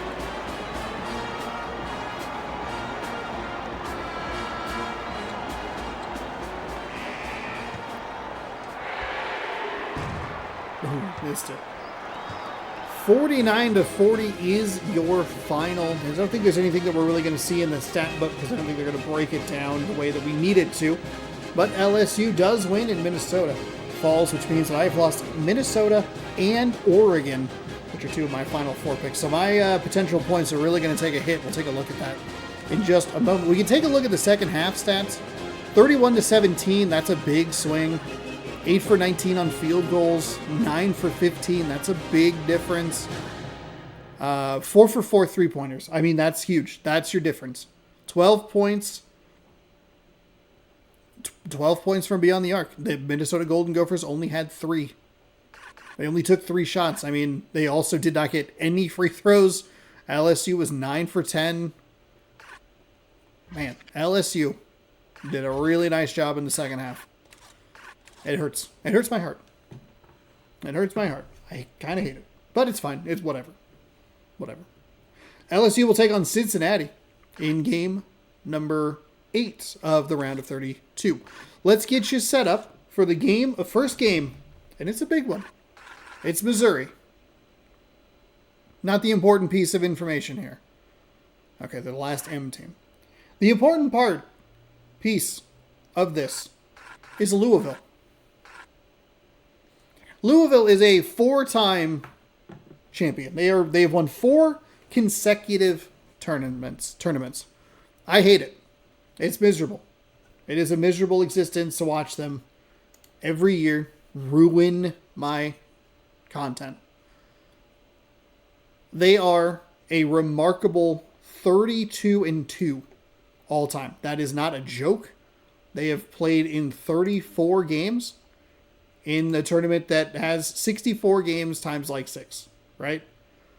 Their worst finish. Their worst finish is actually the Elite Eight. I think I said Sweet 16 in a previous video.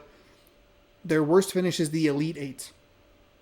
Can Missouri do the unthinkable and knock Louisville out? As a bonus, Louisville is a champion pick. A smart champion pick, I must say. As we will watch two naked animals play basketball next Sunday right here, 7 a.m. Pacific time on youtube.com/Seannosaurus Rex. Thank you so much for watching. Before we jump out, I got to catch up on the predictions. Let's go. They are 50-50 here. 8 for 16.